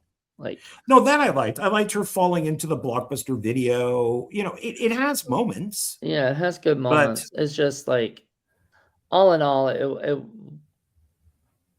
wasn't the greatest, but it was okay. Wow, we got 3. Black Panther, Infinity War, and Ant-Man and the Wasp were all 2018. Yep. God, then we got 3 in 2019. So Captain Marvel, Endgame, and Spider-Man all in 2019. Wow. Okay, Endgame. You like the other one? I want to see how much money that made. I really badly want to see that. Made over $2 billion. Yeah, just like the other one. I think it even made more. I think it did. So there you go. Well, as it should, because if it's supposed to be, you know, like the last one, I know Spider-Man is next, but if it really is kind of like the last Marvel one, because Spider-Man would still be Sony, you know, Sony Marvel, then yeah, this should make more money. Kind of like how Star Wars, you know, The Force Awakens made over $2 billion, and then The Last Jedi should make over $1 billion, but then Rise of Skywalker should make more than Last Jedi because it's the last one. So it makes sense that this would make all this money. And of course, Rise of Skywalker actually made less money than The Last Jedi. Trying to tell the dog over here to lie down real quick. She's pacing around. I don't know what's going on. We're worried she's going to poop in the house or something. Oh, no. 1, 2, 3, 4, 5, 6, 7, 8, 9, 10, 11, 12, 13, 14, 15, 16 in this one. But there's more. There was way more. That was the most, you know, amount. This is another actress, you know, Karen Gillan. I really like her. She's actually from Doctor Who. That's where I know her. She was with Matt Smith. I think she got really lucky too. I think with this. Well, she was in Guardians of the Galaxy. Yeah. She was the crazy chick that I liked. She was the android.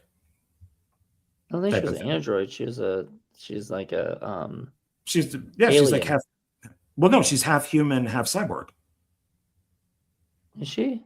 Yeah, I'm blanking on her name, but that's. Yeah, I have to look her up. I forgot she got a weird name too. On it. Nebula. Yeah, that's a cyborg. Okay. Unless you're thinking of the green chick. No, I was thinking of her. I think I'm thinking of her. Was it? Oh, maybe I'm not. Maybe I'm thinking of the other girl. There's one other girl. Mantis. Okay, I'm thinking Mantis. But you're right. Okay. She is the cyborg chick or whatever. That's actually sisters with the other one. She's one of Thor's daughters or whatever. Not Thor's. Thanos. No. Yeah, the green chick, the Wicked Witch of the East. But this was good. I enjoyed it. I like both of them. I think I watched both of them back to back. Other than the annoying time travel stuff, I love the rest of it. And like the time travel itself doesn't bother me. It's just the fact that it took like blah blah blah. You know, like that's the only thing that bothers me. It's a cheat. That's the only thing that bothers me. Other than the actual time travel, I love the time travel. I love them capturing what's his name? Capturing Loki and stuff, and then him disappearing, and then he disappeared into his own show. Yeah. Well, some argue that's not even the same Loki, so because it's Loki's so different on the show that he is in the movie. But yeah, it is supposed to be the same guy. So it's supposed to be the same guy. Yeah, but one of my big problems is they didn't give it enough time, and I liked what they did in Ant-Man and the Wasp when Scott comes back. Is everything's still kind of messed up? You know, the streets have litter on them. There's the graveyards. And it's like there should have been more time, almost like they should have brought everybody back in the next phase, in phase 4. Yeah. Give some time for people to not see the other people that disappeared. You said Nazi. You know, Nazi. And doo-doo. You said doo-doo. But yeah, that's I think there just should have been more time involved. But it is what it is. And then Spider-Man, the last one, Far From Home. I really enjoyed this one a lot more. I don't know. I like that it takes place outside of, you know, New York most of the time and everything. And I liked Jake Gyllenhaal as Mysterio, and yeah. So I liked it. I liked it a lot. I enjoyed it a lot more. I recently rewatched all the Spider-Man movies. Well, these current ones. I didn't watch the Sam Raimi ones and stuff, but I rewatched these. I guess the Tom Holland ones, and I do like them a lot more than I did. This one I really didn't like because I didn't like the idea. It bothered me because I thought, oh, they're just doing a Mandarin. He's fake. Right. He's an actor. Okay. And then, but now when I rewatched it, it didn't bother me as much because I do like how everybody kind of gets fucked over by Tony. Like they're all coming back for revenge because Tony just treated them horribly. Mm-hmm. So I did like it a lot more. But it's yeah, I mean, I guess that's all I can really say about it is that I liked it a lot more than when I first saw it. You know, and I do agree with you. I like that it's you know, takes place in Italy, and yeah, I think it was like Venice or something. Because my parents, see, my dad watches it all the time now for all the Italy shots because he's been there, you know. So he likes to look at it and stuff and see the places that he's been or the places, you know, he watched it before to see the places he was going to. Now he just watches it to see all the places that he's been, but he does not like all the superhero stuff, you know, the fighting and the buildings getting destroyed, you know what I mean, all that stuff, right? Because after a while it's just special effects and boring to him, you know. Yeah, he likes more of the travel log stuff. Yeah, you know? Yeah, we talked about that because like Mission Impossible, he likes all the Mission Impossible areas that they go to and stuff, you know. He likes all the places, the locations. He likes seeing Tom Cruise run past buildings. Yeah, but buildings he knows and he's been to, you know, or whatever. No, that makes sense. That makes sense.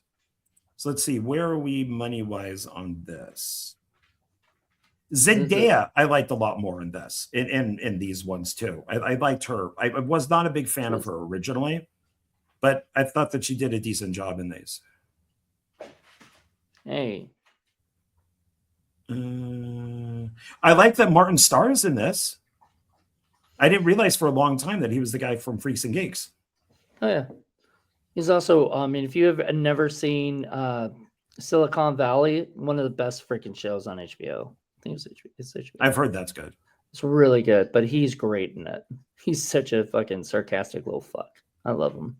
And of course, Marissa Tomei, you know, Peter Parker's unusually hot aunt, as Tony Stark says, which I find to be very funny because it's true. It's true because they had to pick a really hot chick to play his mom, you know, or aunt, you know, or aunt, yeah. So yeah.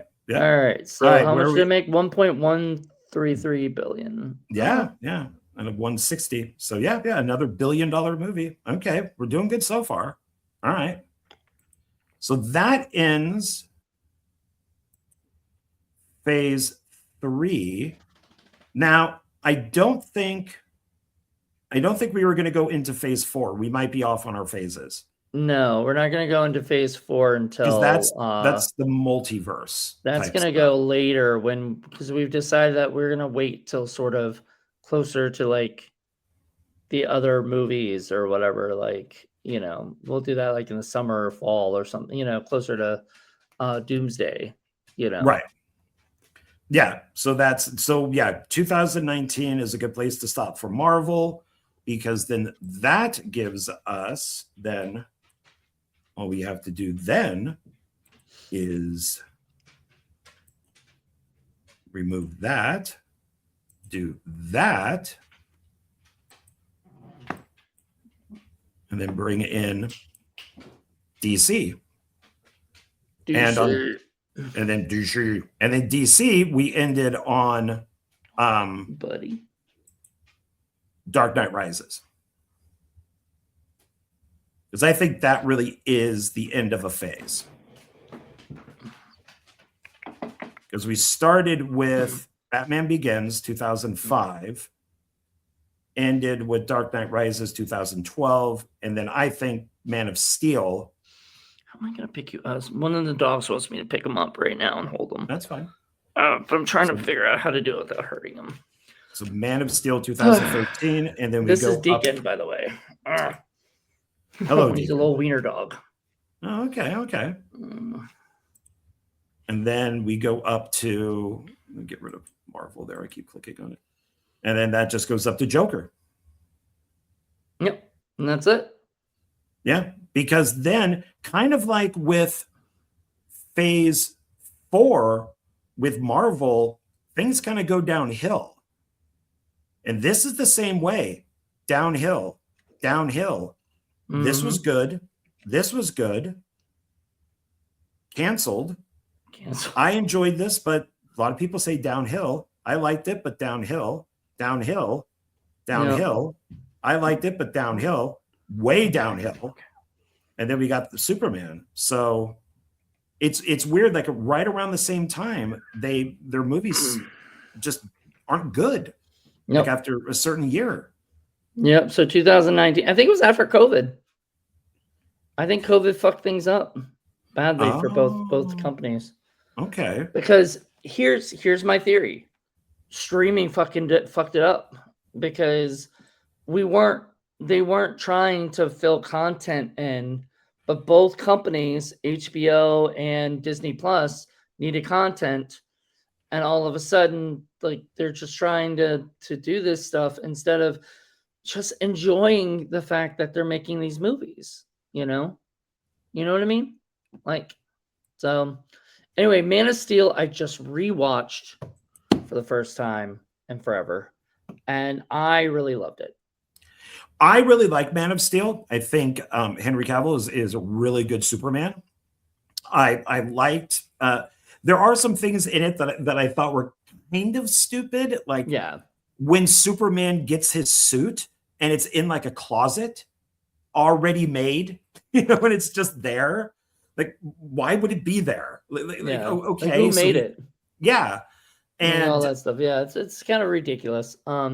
They got some lame stuff like that. And David S. Goyer wrote it, and he's the guy who did like Blade 2 and a couple of the Blade movies.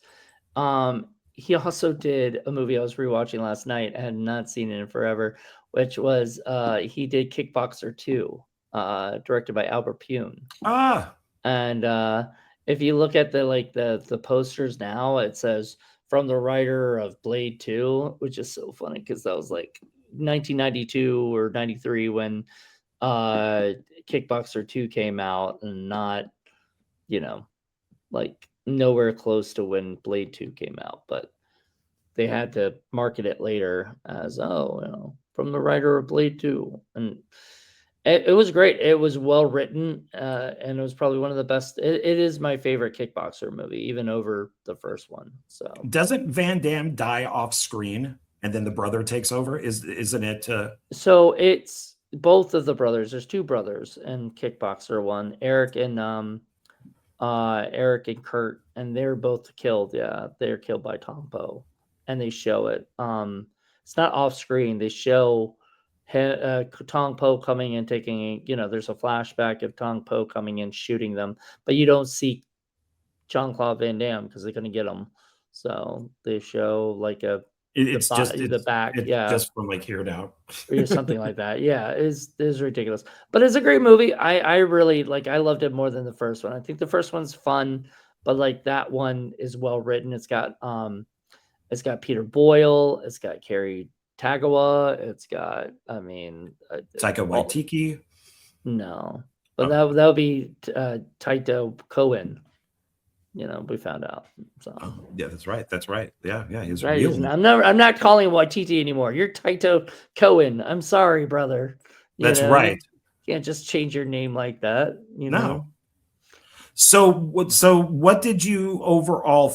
I tend to think that the reason why, and I brought this up to you, that in my opinion, Dark Knight Rises sucked so bad was out of obligation to make the last movie, and that they were much more interested in doing Man of Steel because it's a much better film. But they do change a lot. And I enjoyed, but remember, I enjoyed Dark Knight Rises a lot. So yeah. I did that never did. But Man of Steel is a better film than Dark Knight Rises, but it's not a better film than The Dark Knight. No, not by a long shot, in my opinion.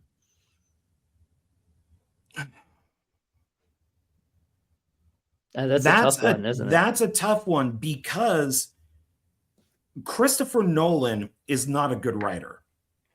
He's a good director, but he's not a good writer. There are so many continuity errors in Dark Knight, like the very beginning when the bus crashes into the bank. Why isn't anybody calling the police? And then we talked about this on when we talked about Dark Knight. Yeah, then the bus pulls out and just goes right with like 20 other, but none of this makes sense. Joker blows up the hospital and he gets onto a bus, but yet he looks like none of this makes sense. So it is a great movie, but this, has its issues, too. I recently watched, probably only a few days ago, Brightburn, which is the evil version of Superman. And I really like Brightburn. Was James Gunn the director of that? No, but it was the James Gunn family. So like two of the brothers wrote it. James Gunn produced it, and I think that there's another Gunn involved. Oh, but it's not. They're gunmen. Yeah, so somebody came up. I guess one of the Gunns or two of the Gunns came up with this idea, and then James Gunn, having the clout, got it made. Okay, but I really Brian Gunn and Mark Gunn wrote it, and David Yarovesky directed it, and that's what did he do? I've never heard of him. He directed a movie called The Hive. Okay, people talk about that movie on Tubi all the time. Okay, cool. Okay. You're part of that, the Tubi horror movies group on is Facebook. that the B one? Yeah, the one where you constantly say AXEMAS 1 and 2 in that group. Oh, that one, yeah. Horror okay. movies. Yeah, so you constantly no matter what, if somebody's like, I want a movie that and it's completely different, you'll be like AXEMAS 1 and 2. And I'll be like, they didn't ask for that, but all right. I'm looking for a film that deals with divorce, AXEMAS 1 and 2, with a little axe. I like Man of Steel. I think it's one of my favorite ones. I like everything in it. I like that Zod is just a psycho. I have no problem really with Zod dying in this. That he snaps his neck. Superman snaps his neck. Zod's, assistant, the female assistant is, oh my God, is she gorgeous? So I like watching her kick ass. So also like Christopher Maloney's in it from Law and Order Special Victims Unit and stuff. Yeah, it's got a good cast in it. Yeah. It's fucking fantastic cast. Oh, Amy Adams. She's my favorite Lois Lane. Okay, have I ever told you the story? I'm not gonna say who it was, because I don't want to embarrass them. But somebody I knew that is not connected to us together. You don't know them, but somebody I know said would always say, "Oh, I like Amy Adams or something," right? And everything like that. And then I go, "Do you mean Rachel McAdams?" And he goes, "Am I getting Amy Adams mixed up with Rachel McAdams?" And I'm like, Yeah, you might." And it's weird because they don't look alike, but No. I think it's the name gets them mixed up or something. Adams, or whatever. Well, So yeah, I get them both confused with Adam McKay.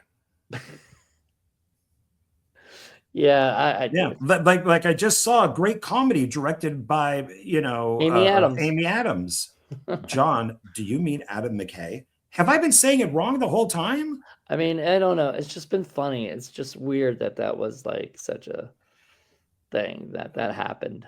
Hey, But I think the most common one is Keith David and David Keith. You always have to think. I just saw this film with. Wait a minute, which one is he? Wait a minute, hold on. because isn't one black and one white? Yeah, so that's how And you have to so, figure it out. I like saw a David film Keith is white, and that's the white, one and from Keith David Daredevil, is right? Like the original yeah, Daredevil movie.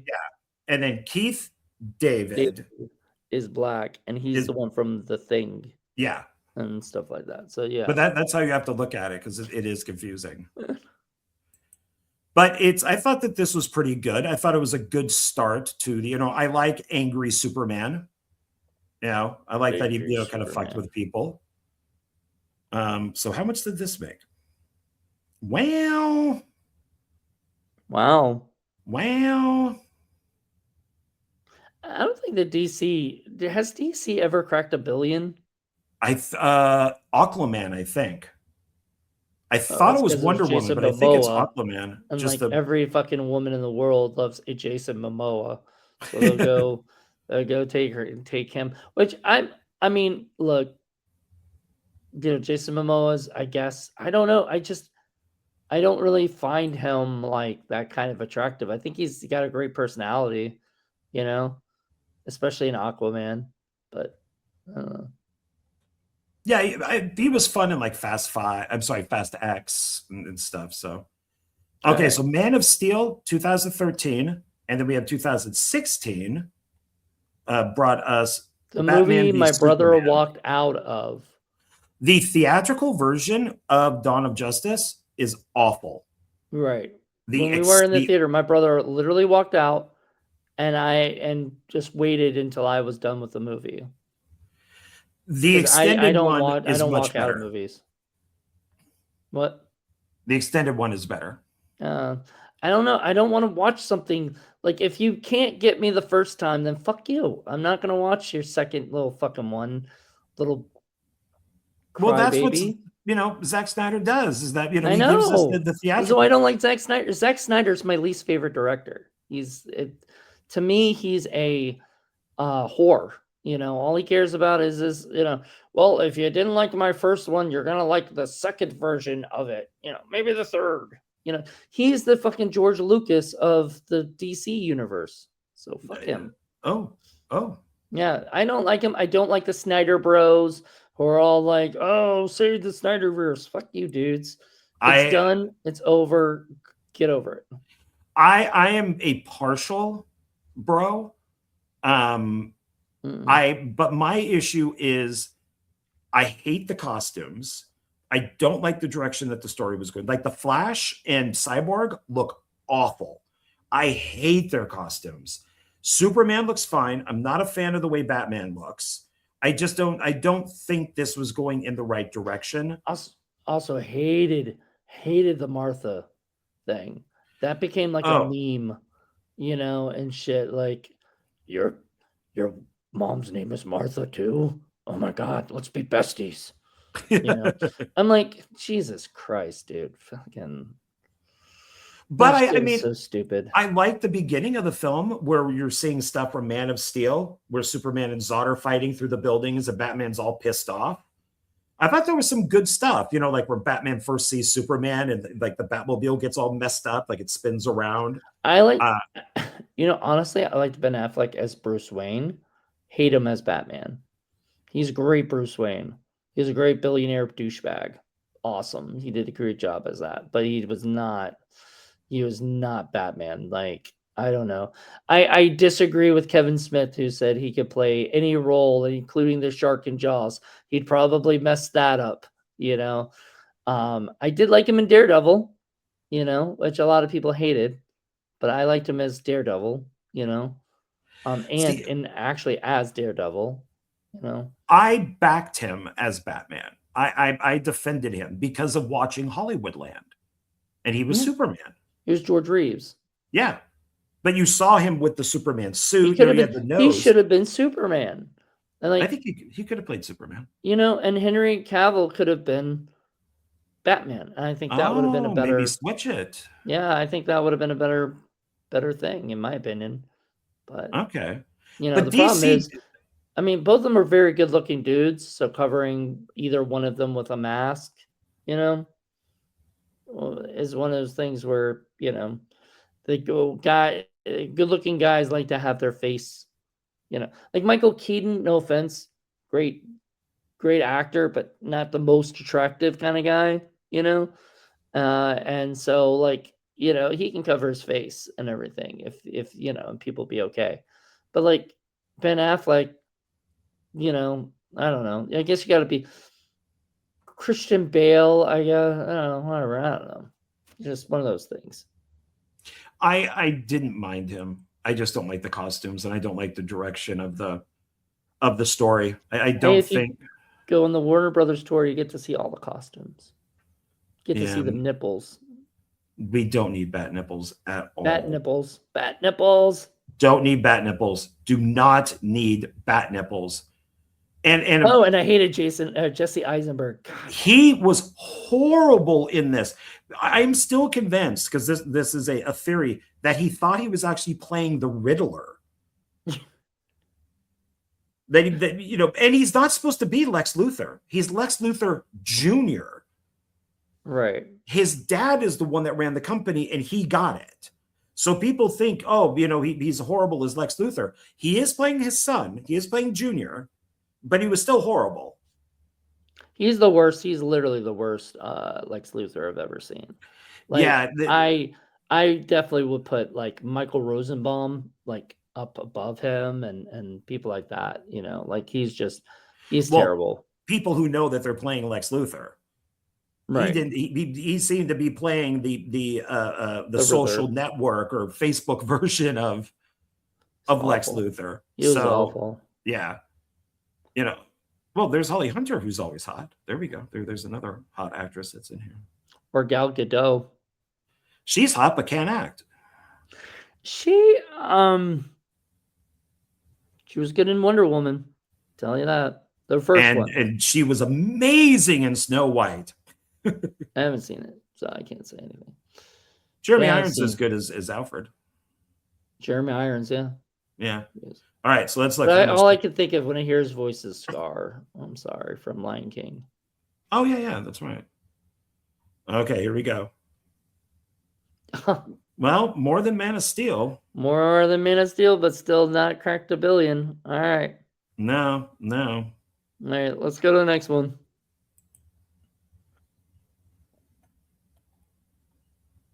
Oops, where are we? Why did it go back so far? Suicide Squad. Oh, this is the original with Will Smith. Yes, the extended one or director's cut, whatever you want to call it, is better than the theatrical version. I did not hate this movie, but I didn't hate it. I didn't even hate the theatrical. Like, I liked it. I thought it was fun and enjoyable. I do like James Gunn's Suicide Squad more, but that goes to, like, remember, I like Guardians of the Galaxy, and so it's very Guardians of the Galaxy, and that's what they wanted. He knows how to do. You know, that's what they wanted. You know, and everything. Well, that was the thing. That was the Guardians of the Galaxy and Deadpool. Yeah. So they gave this to a trailer company who cut the trailer for this movie. They gave it to them to edit, and then they had two cuts: the director's cut and their cut. And even though both of them tested the same, they went, "Oh, fuck that! We're gonna do the trailer cut."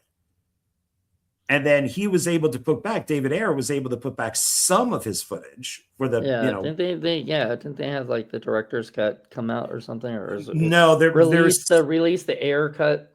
That has not come out yet. No. There's just an extended cut. That's it. I don't know. Like, he's not one of my favorite directors, to be honest. I think he's okay.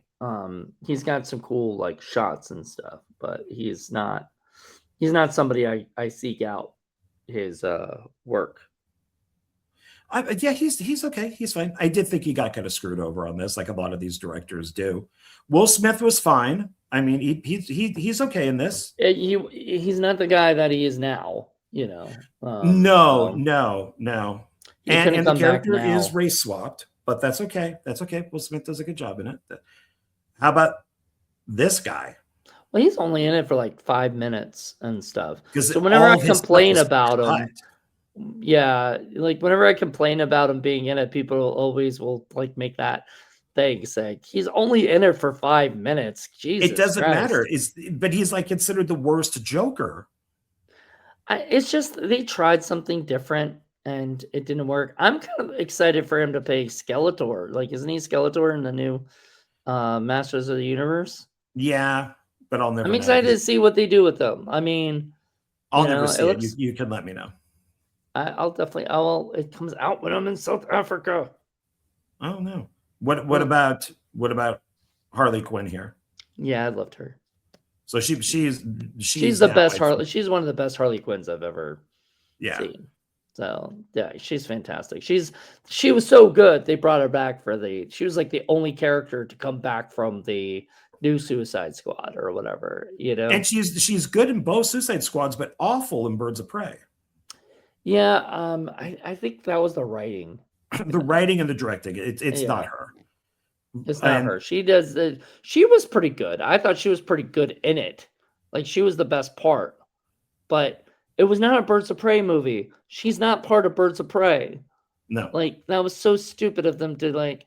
It's like they forgot what they were making and they were like, oh shit, let's call it a Birds of Prey movie.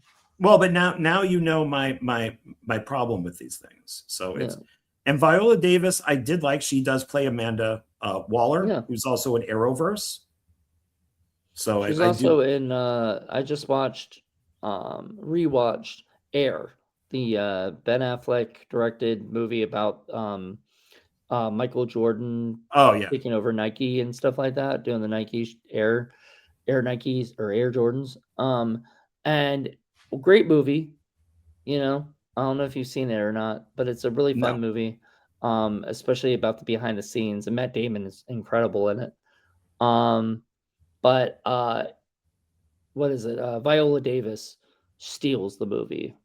Like, she is so fucking good in that movie, playing Michael's mother, and she's just wonderful. So, yeah, I have wanted to check it out. I just haven't done it. So, I like Viola Davis. I've always liked her. Every time I see her on screen, I'm like, and in this world, she's okay. Like, I mean, she's just a character that just keeps popping up. She's kind of like well, she's pure evil. She just kills people. She just, she's even in the Arrowverse that she's in, that's her big thing, is that if you don't do what she does, what she wants you to do, she'll just kill you. In the Arrowverse herself, like, does Viola Davis play Amanda Waller in it? No. So who plays Amanda Waller? I don't know the actress's name. It's still a black actress, but I don't know the actress's name. Okay.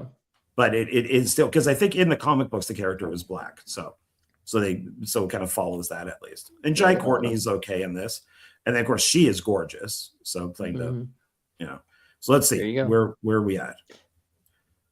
175, and it made 749, so a little less than the last one.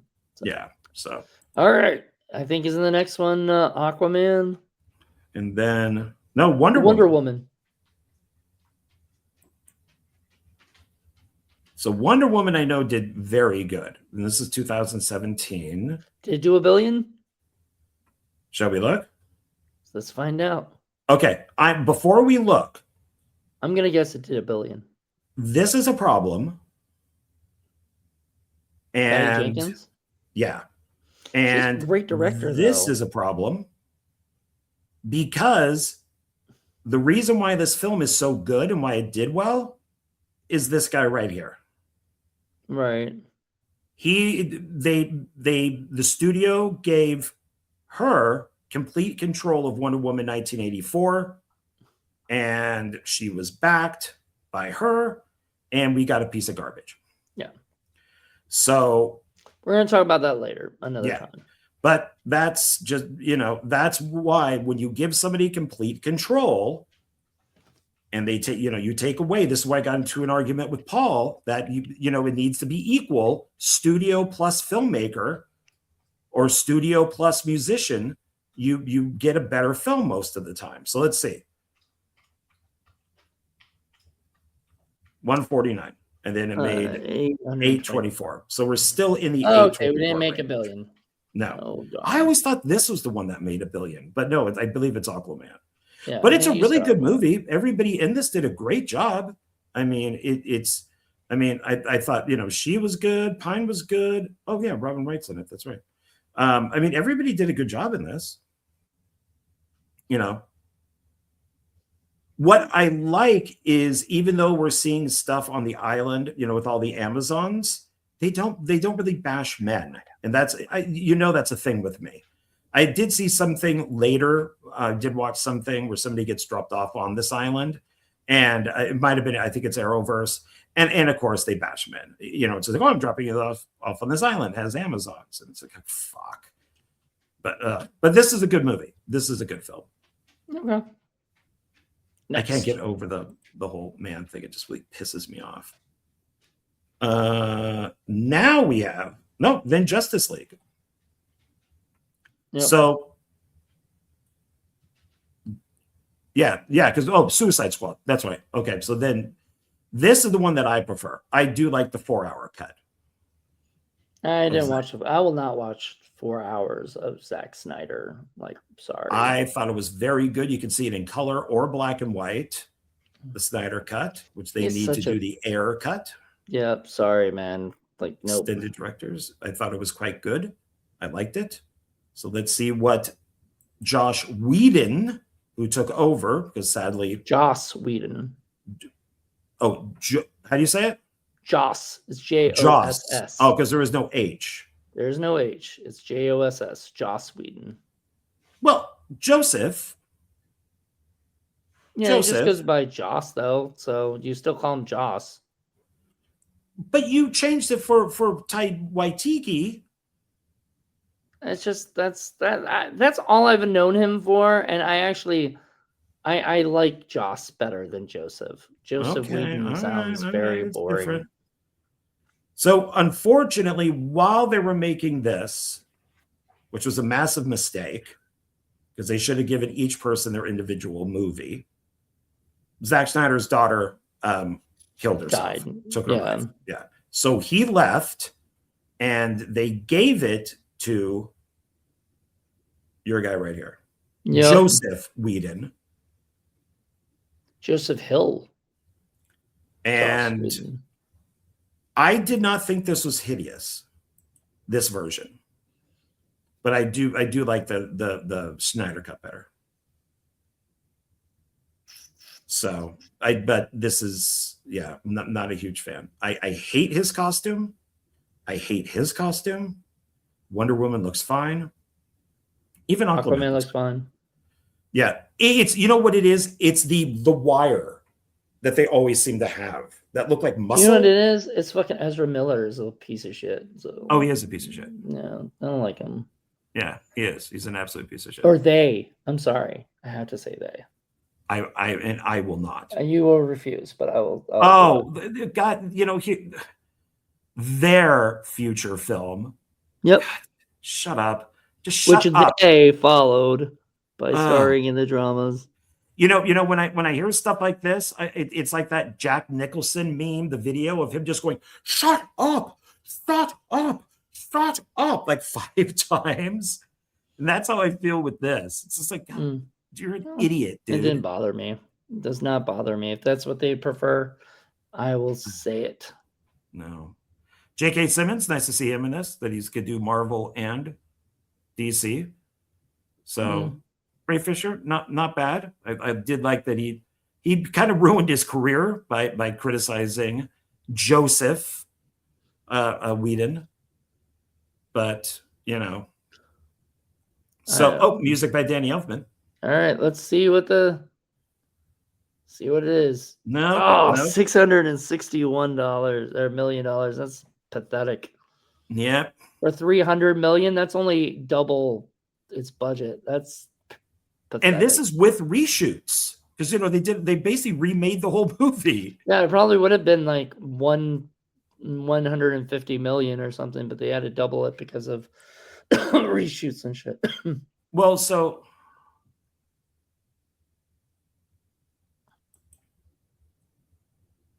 what does this say? Why'd you go back to?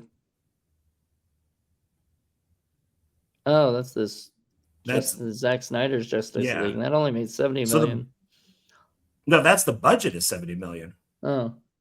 So I seen if they had something here, but yeah, they had to put in a ton of money to finish this. So yeah, just seeing I what the didn't care difference for it. is. It wasn't good. All right, here we go. Almost done. Aquaman 2018. So we got 2017. Oh, we got 3 movies in 2017, 2016. They're inconsistent. Okay. All right. I liked Aquaman. James Wan. James Wan, baby. That's right. That was our after guy. the fiasco that happened with Fast and the Furious too.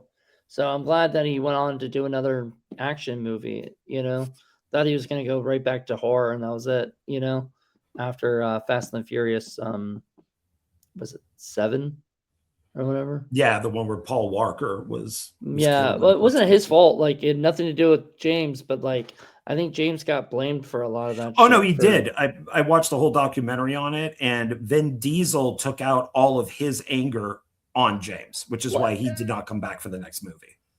I mean, James had nothing to do with that. That was Paul Walker's decision, and everything like that. But he had to take his anger out on somebody. And it's nice seeing James here because he also brought, with him Patrick Wilson. Yeah. His buddy. But he also, unfortunately, brought Amber Heard. And there she is. That was very. But I think this is when we still thought she was okay, though. Like she was okay back wasn't then. turd like, yet. She hadn't become like this thing where she's got no work like lately. Like, yeah, it's all overseas. Has she been going overseas to do? She stuff? lives overseas now. Yeah, that's where she's getting her jobs. Yeah. But otherwise, this has a decent cast. Willem Dafoe. We got Dolph Lundgren, who's always awesome. I never know how to pronounce his name. Oh, he was in Ambulance, the Michael Bay movie. Yeah. That's what I was saying. Yeah. Is that Abdul Mateen the second? The second. Yeah. That is a long name, man. Yeah. Nicole Kidman. Yeah, so, I forgot she was in that. Yeah, she's the mom. Okay.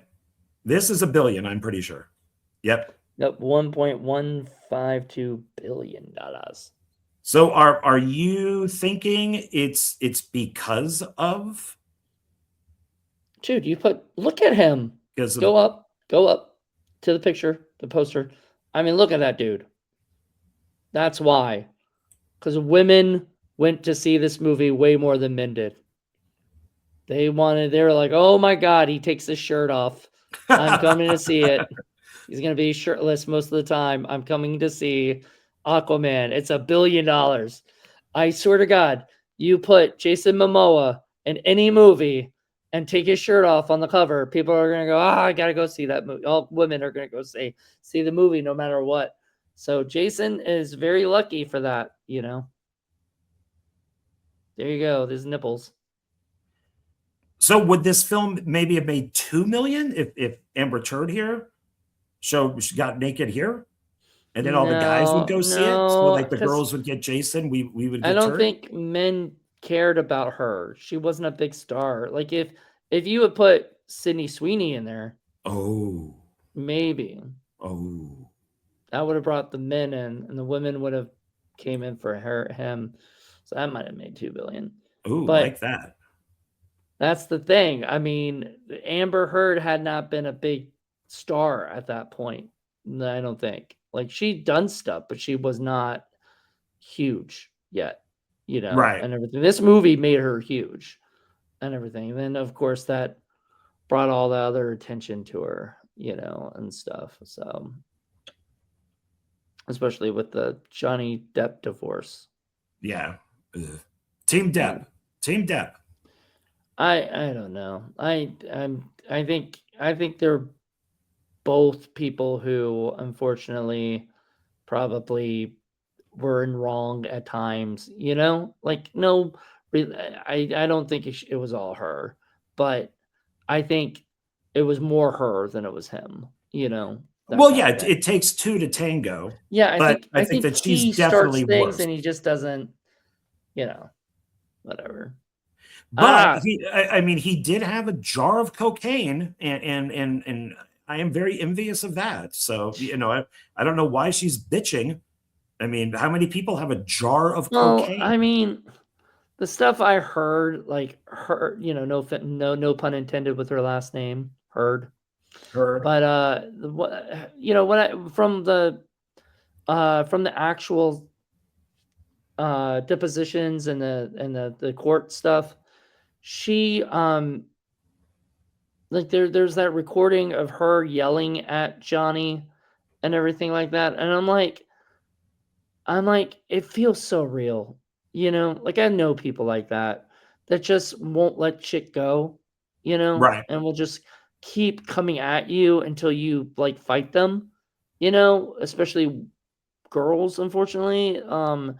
And I'm not here to say, like, she was wrong or he was wrong, you know? I'm just here to say, like, it's like airing your dirty laundry. Like, I don't wanna see it, you know? Because like, it's annoying, you know? I don't Well, need to know all this information about you that there, unfortunately is gonna stay with me. I've seen some stuff recently with like YouTube creators, like big YouTube creators, who all of a sudden go on and say all of this personal stuff. And it's like, I don't want to know this about you. I don't want to know that you wash your butt or whatever it is. You know, that's me censoring stuff. But it's like, I don't want to know this type of stuff. And that's what gets them in trouble is they say all these things. These And personal then, things. yeah, and then they get in trouble, or they'll be talking about, you know, dating a guy or a girl, I guess. I guess it could go both ways. And then they talk shit about that person, and everybody else is like, whoa, wait a minute. Why are you telling us this? You know, that's Yeah. between you guys. Yeah. So, yeah. And that's what she did, you know, Well, which was stupid. and you know, or whatever, they just tried to like destroy each other or whatever. And it hurt Johnny Depp's career for a little bit, hurt her career way more, you know.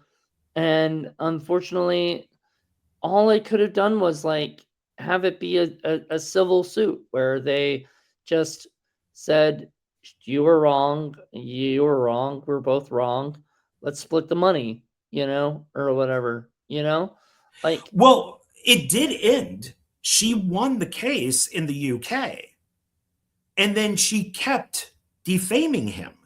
And that's Yeah. when he's like, Like if she had just shut up, won the case, took whatever she got, and moved on. But no, instead, she had to keep going as the Yeah. I'm abused. I'm a woman, believe me. You know, he hurt me. And then that's when lawyers and everybody get involved, and they're just like, dude, look what she's saying about you. Now we have to sue her. All right. You Now know. on to Shazam. Shazam. I liked Shazam. I did too. I thought it was cute. It was a cute show. A cute movie. I thought it was fun.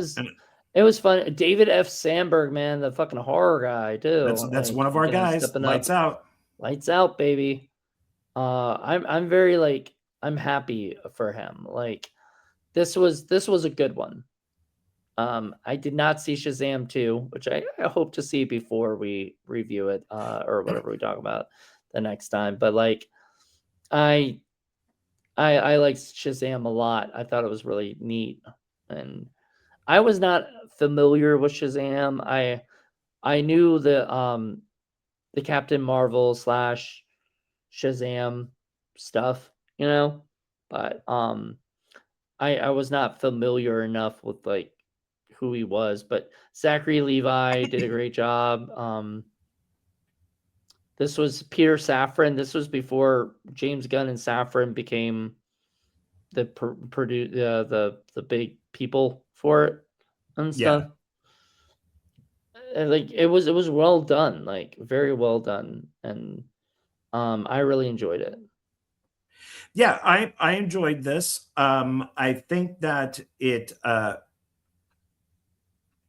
if you notice, his costume is close to Superman, which is close to Black Adam, because they're all in the same universe. Yeah. And it was The Rock who screwed all that up, because Black Adam was supposed to be in Shazam 2. Superman was going to be in Shazam, but they'd already fired Henry Cavill. So it's just from the neck down. It's like a different actor. And so Gunn and The Rock screwed up this whole thing, where we could have had movies that dealt with, you know, Superman, Shazam, and Black Adam. There's all these videos about how The Rock tried to take this over, and it failed miserably. So but I enjoyed the movie. The second one's not as good. I think that Zachary Levi, who I do like as an actor, he plays in Shazam 2, he's way too much. He plays Shazam like as a younger kid. In this, he is a kid as an adult, but it's weird. It's like he reverts in the second one, which is weird because the kid is older. So why would he be younger? It's weird. It's like a strange decision for them to make. Mark Strong, I thought, was a good villain. And it's not bad. I mean, I enjoyed it. And of course, Shazam 2 has Rachel Zegler in it. Well, we'll have to get to that later. Yeah. And oof. Yeah. Oof. Yeah. Oof. It made a little over double its budget though, but like, oof. Nah, yeah, it's a bomb. Yeah, that is not good. That is not good. I'm surprised they got a sequel after it did doing that so well, but you know, I guess they can. You know, they were hoping that the sequel would do better than the first one. Yeah. Well, I think also when James Gunn's like, oh yeah, none of these movies matter. Yeah, nobody's going to go see them. And then I believe this is our last one. Joker. So yeah, 2019, which is where we ended with it Marvel. won 2 Oscars and nominated for 9 more. Yep. But it's the only one of them that was nominated for an Oscar on that, you know. Yeah, not so good. This is going to be an interesting phase to get into for both of these, for both Marvel and DC. I really enjoyed Joker. My only problem, I wish they did not bring Bruce Wayne into it. Yeah, I agree. It should be a completely separate thing, because then that's going to mess up Joker 2, because then there's no way this can be the Joker that Batman fights. He'd be too old. Yep. Especially when you make him young Batman or whatever, you know? Yeah. So if anything, it should have been maybe a teenage Batman or a little bit, or Bruce Wayne a little bit older if they're going to do that. But I think it just should have been a completely separate Joker. Just not, don't bring Batman into it at all. Todd Phillips, you fucked it up. Yeah, I think he purposely trolled us with the second one. I think he did a great job. That's one of your favorite directors too, though. Like, you love the Hangover movies, don't you? I think without the Hangover movies, we wouldn't have Joker. I think each Hangover movie led to this, because of how dark they got. Yeah. So I don't mind him as a director. I mean, he's done. I liked Road Trip and Old School. I didn't like Starsky and Hutch, but like, I don't think it was his fault. I think it was the writing was awful. Yeah. Which maybe he did right. I don't know. He sometimes co-writes some of the stuff. So anyway, but yeah. Bradley Cooper produced it. Interesting. Oh wow, I didn't know that. That's interesting. All right. Okay. I know they were friends from the Hangover movies and stuff, but I didn't know like he came on and produced it. That's funny. Yeah, I didn't know that either. And then Joaquin Phoenix, I thought was an interesting choice. He did a good job. De Niro's good in this. De Niro, it had King of Comedy vibes, you know. Oh, and Taxi Driver. And Taxi Driver. Yeah. Both very much like a wannabe Scorsese movie. Oh, totally. So, yeah. And she was good in this too. Yeah, everybody was good in this. So okay, so let's take a look. There we go. Finally. Yep, finally $1 billion. Or again, after Aquaman. And they didn't even need Jason Momoa shirtless. No. We didn't even get to see Joaquin Phoenix with his shirt off, did we? No, we did. He is shirtless. He is shirtless in the movie, isn't he? Yeah. So do you think that's why it made over $1 billion? I don't think so, because it wasn't on the poster. I think it was on the poster, but I think it did. I think it made $1 billion because people loved Joaquin Phoenix.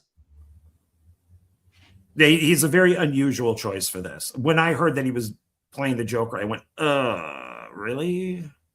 Okay. I mean, out of all the Phoenixes, I'm sorry, River Phoenix was always the best actor of all the Phoenixes, but Joaquin is pretty damn good. Like, he's up there. He's good. He's just a weird guy, but he's good. Yeah, the two were inspired by the 70s characters with Martin Scorsese. Particularly Taxi Driver and the King of Comedy. Yeah. I love the King of Comedy. I want to do that for Film Freaks at some point because it's got so many good scenes of like awkwardness, you know, and everything. And like the way that Scorsese does it. And so like this felt like that, you know, where it was just awkward at times, you know, with Fleck, you know. Yeah. Oh, very awkward. Yeah. Yeah. So, okay. Well, I think that brings us to the end here. Yep. Yeah. Right Only here. 3 hours later. No, 2.5 hours almost. Yeah. Well, we made it through it though. Yep. Luckily, the DC ones are shorter. Yeah. Than the Marvel They didn't ones. do as many DC movies as they did Marvel. Oh my God. I'm not looking They forward. were like a freaking machine. I'm not looking forward to the next one because like phase 4, 5, and 6 is so many. Because are we gonna do the TV shows or no? No. Okay, good. No, I do. The only way that I would say if we were going to do the TV shows is I do watch on YouTube Mr. Sunday Movies. It's an Australian show, and I love it. Whenever they do TV shows, they only pick like 2 episodes. So it could be something that has... so you'd have to do the whole... No. I would just say, did you like this or did you not like it? How much... I guess you can't find out how much money it did because it goes on. That's the biggest problem. So I was reading something the other day where it said like the biggest problem with streaming right now is the fact that they don't disclose how much money anything makes. So if they start doing stuff like that, studios start doing that, and then they give royalties like they do for, you know, things like that, I think streaming will become the next direct to video stuff, you know, could become like that. But like studios need to start doing that, you know, or otherwise they're going to go away. Because well, that's why they bring commercials into things now. You know, remember they didn't have commercials before, like Tubi did, but HBO didn't, Netflix didn't, and then I think they're like, oh crap, we're not making any money, so now now we can do a subscription where you can get commercials, so then we can make money. And Disney is the biggest offender. They do not release money at all to anybody. So whatever they release for like Mando and Baby Yoda is probably not correct. Well, probably because because they spend too much money on it, like budget wise, you know, and they're sort of embarrassed that they're not going to make, you know, Yeah, nearly enough reshoots back, and after they want to, reshoots after reshoots. and they want, you know, the next season to go. But you know, well, if you look at like the Acolyte, that bombed, and they knew That it. was Everybody knew it. Everybody massively knew expensive. and that was massively expensive, and that was their big problem, was they spent way too much money on that, and for nothing, for something that wasn't, you don't spend that much money on something that's not like Obi-Wan or Luke or somebody who people are aware who they are. Nobody knew who any of the Acolyte characters are. They're brand new characters, right? The same thing with Secret Invasion. They spent way too much money on that. A lot of that came from freaking Samuel L. Jackson got paid, like had to get paid his normal fucking 50 million or whatever, you know, to be in each 50 million episode or whatever it was. You know what I mean? Like that adds up and everything. Make a freaking movie. That's it. Just make a Secret Invasion movie. Well, look, Captain America: Brave New World was shot 3 times. So there's no way these movies are going to make their budgets back. No way. No. And it's a lot of it has to do with, and I know you may disagree with me on this, but a lot of it has to do with DEI. And there's no way that why would like oh God, I'm blanking on her name, who created the Acolyte. Harvey Weinstein's personal assistant for 4 years. I don't remember her name either. The last name started with an H, I think, something like that. Headland, Leslie Headland. Leslie Headland, yeah. So she's gay. The lead actress is gay. So, you know, and this is all Kathleen Kennedy. This is all, oh, okay. I'll throw all this money at you because you're exactly what I want. Well, Instead of going, do you have a good story? They're going off of, oh, well, the characters are gay, the filmmakers are gay, instead of just, why not just make a good movie and don't worry about who sleeps with who? Well, because, you know, when they do stuff like that, it's like they're trying to make the LGBTQ Star Wars show, right? And everything. And I don't mind that. Like, if you're going to, fine, you know, like, do it, you know, make it R-rated or something, you know, right? So kids don't have to go see it, you know, if they don't want to, you know, but like, you know, or, I mean, I don't know. I'm not into like, you know, but there are a lot of kids that are, you know, gay, you know, that want to see themselves in a Star Wars, you know, I would thing. say yes and no to that because, you know, Joe and Chris, they don't like that stuff. Well, they don't like it. You know, they hated Bros. Bros bombed. Did they watch The Acolyte? That I don't know if they watch any of the Star Wars stuff. I'm not sure. But look at, I mean, look at something like Andor. And that's Tony Gilroy, you know, who did like the Bourne stuff. And it's not about representation. It's not about DEI. That doesn't have to be everything. That's the show that Kathleen Kennedy didn't want.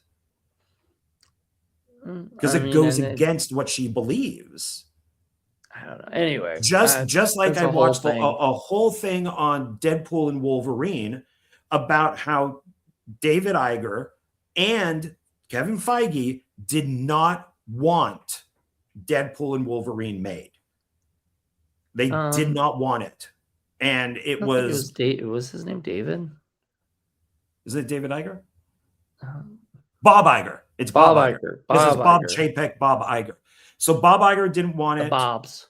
Yeah. And I think, and I believe it was Chapek who started it off. And Ryan Reynolds was the one who really pushed to get it made. And, you know, and of course we had Hugh Jackman pushing it. But it's just, you have these people that just don't make good decisions. And they end up, you know, and of course these things, they pick the wrong thing and it bombs. Or they don't pick the right thing and it makes $1 billion. So it's that's why I think these people, they their heads are in the wrong spot. You get a director who's a good director for the movie. You don't get the director because the director's black and it's Black Panther. You get the best director that you can. If it's Wonder Woman, you get the best director that you can. But I mean, for Black Panther, they did get the right director because Ryan Coogler. They did, and it worked, and that did work. But then give him the power of the second movie, and Wakanda Forever was awful. I still don't think it's that terrible. I liked it. It's way too long. They ruined the friggin' Submariner because they didn't have the rights for the Submariner, so they should have never used him. But they even had to change his name. You pronounce it differently, but it's I don't know. You even said it earlier. Just make a good movie, but they refuse to do that. I mean, that's what I think. Like, I'm just saying some of these things that you don't like, I do like. So I mean, it's you're more open to some of these things than I am. We do agree on some things, but we don't agree on all the stuff. Yeah, I'm a little bit more liberal than you are, Yeah. and everything, which is apparently getting me in more trouble with other people sometimes because I feel like I'm not 100% on DEI. I don't like people telling people we have to do this for this, like you have to have this.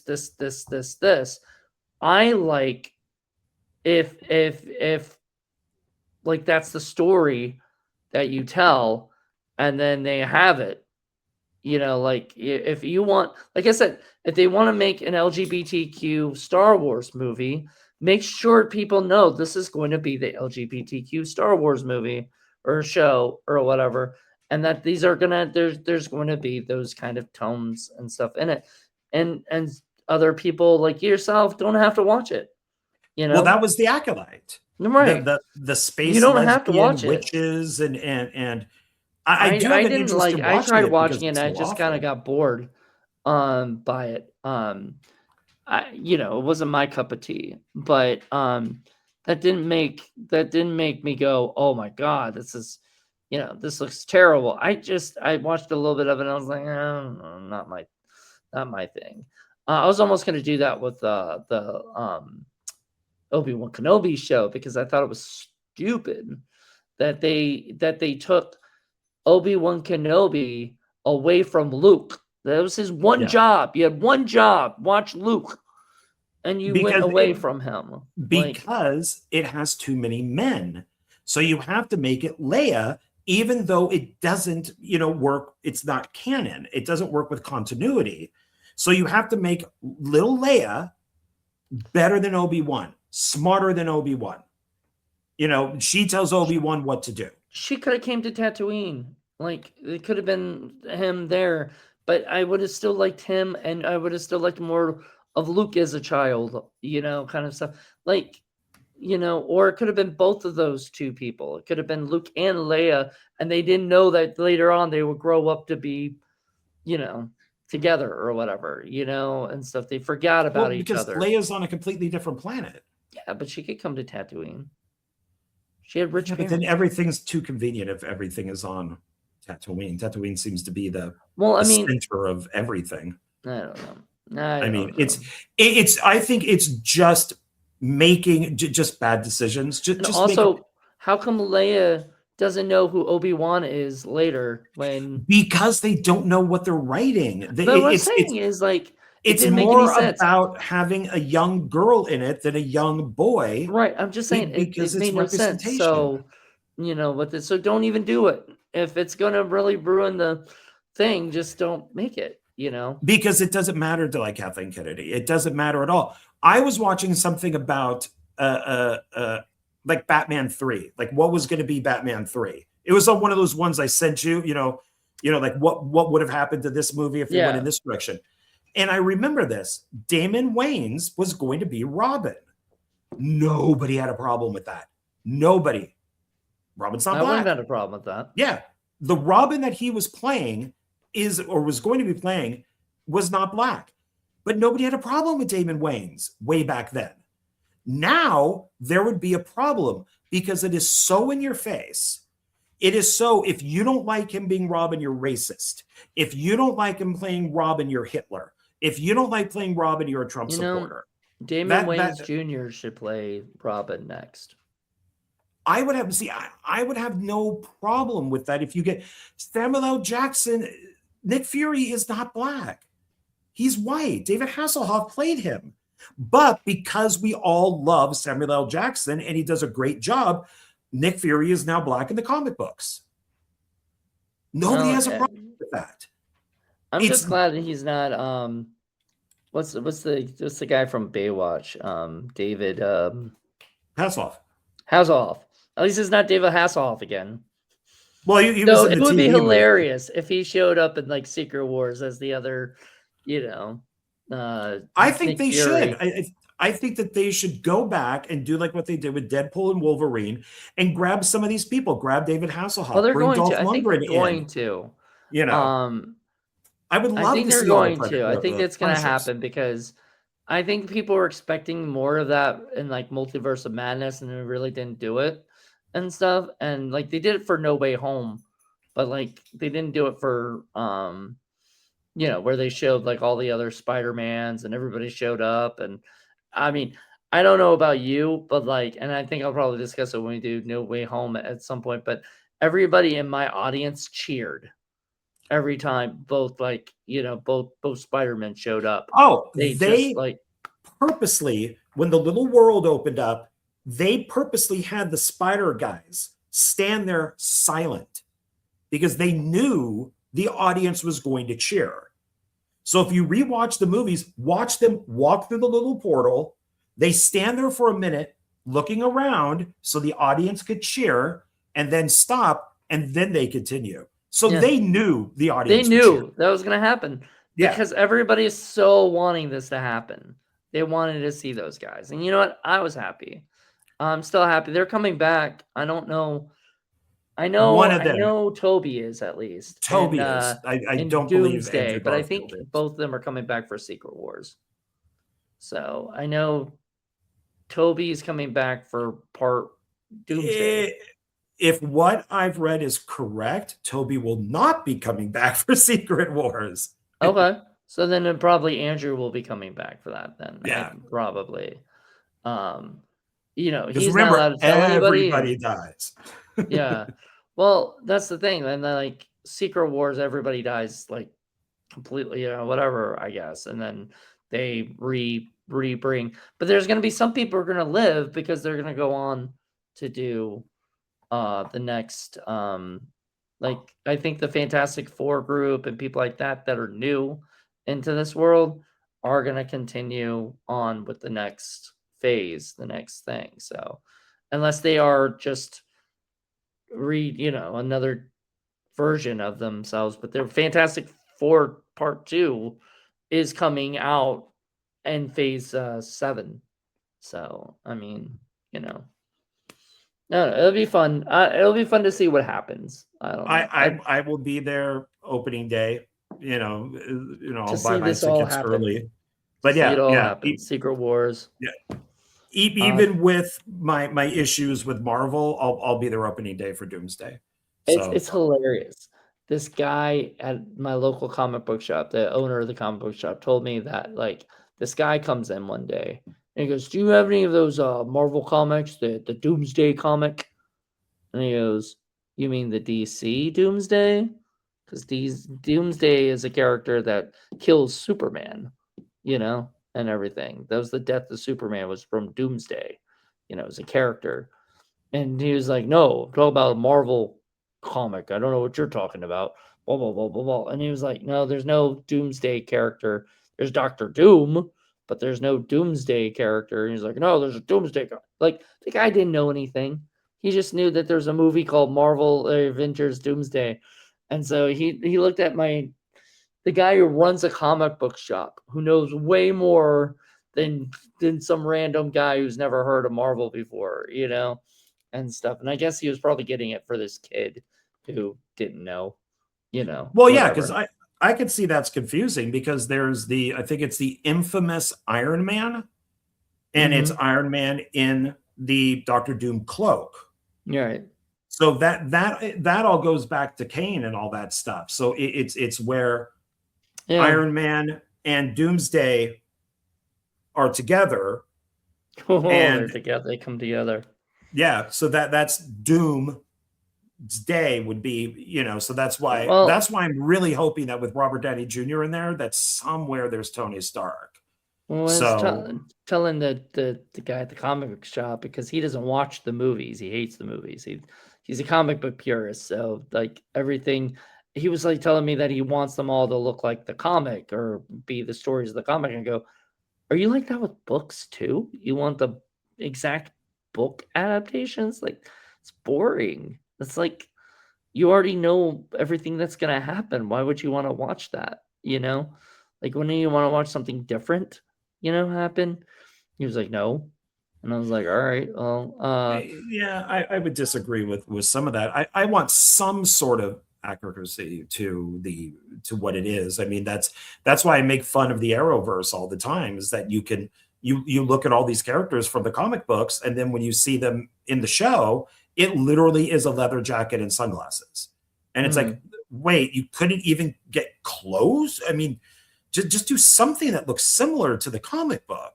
yeah, But they I just don't do it. And it's just like, okay, I don't know if it's a rights thing or whatever, but yeah, it's weird. So, you know. But all right. but all right, yeah, dude, you've been here for a long time, so let's get you out of here. Almost, yeah, it's almost been 3 hours. Yeah, so all right, well, thank you, Jonathan. Thanks everybody for watching this. Thank you, John. This has been fun. Yeah, and we won't be back for a while, so you know, yeah, got a little bit of time. I guess I get to rewatch these movies at some point. And I'm looking forward to these next ones, because these are the bad ones. These are the ones that I disliked Marvel. Oh God, does that mean I have to rewatch Thor: Love and Thunder?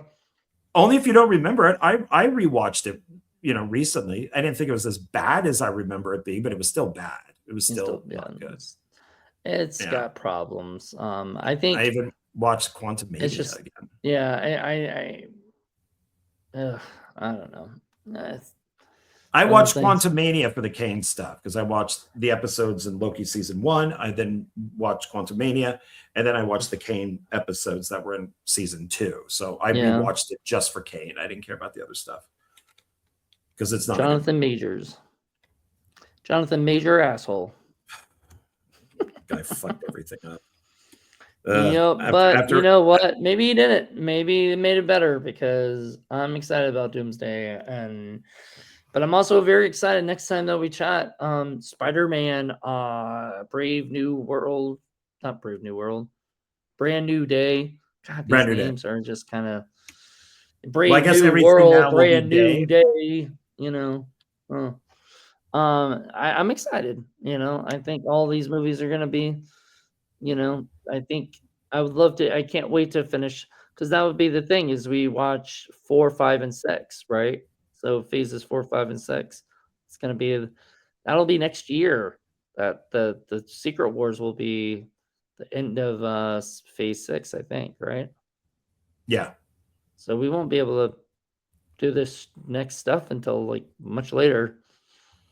You know. Yeah, we could do some stuff before Doomsday, but yeah, I mean, there's Doomsday, there's some stuff before that, and then Secret Wars would have to be later. Yeah, with that stuff. But all right, man. Well, thank you very much. Thanks everybody for watching this, especially if you made it all the way through. I really if you made it all here, give us what should they say if I made it all the way through. Well, that's simple. All right, but I made it all the way through. That would be crazy if people are like commenting, I made it all the way through, you know, and shit. I see the algorithm. I don't even really watch a lot of these things that much. Especially at this length.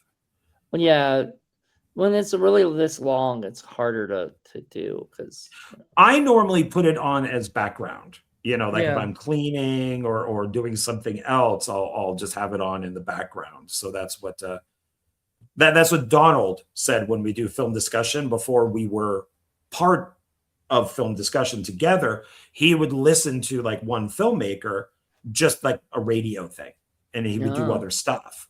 And so I'm like, oh, okay, well that makes sense, you know, because it is just two talking heads. you know. That's what Daryl said, because I sent him the Greasy Strangler. Was it review that Paul and I did, and he was like, "Oh, I was looking for something to listen to while I worked, you know, or whatever." So thank you for that. And I was like, "You're welcome." Like, hey, that's your, I don't know if you're gonna want to listen to us just jibber jabber about it or not, but I like that kind of stuff. Like I do like listening.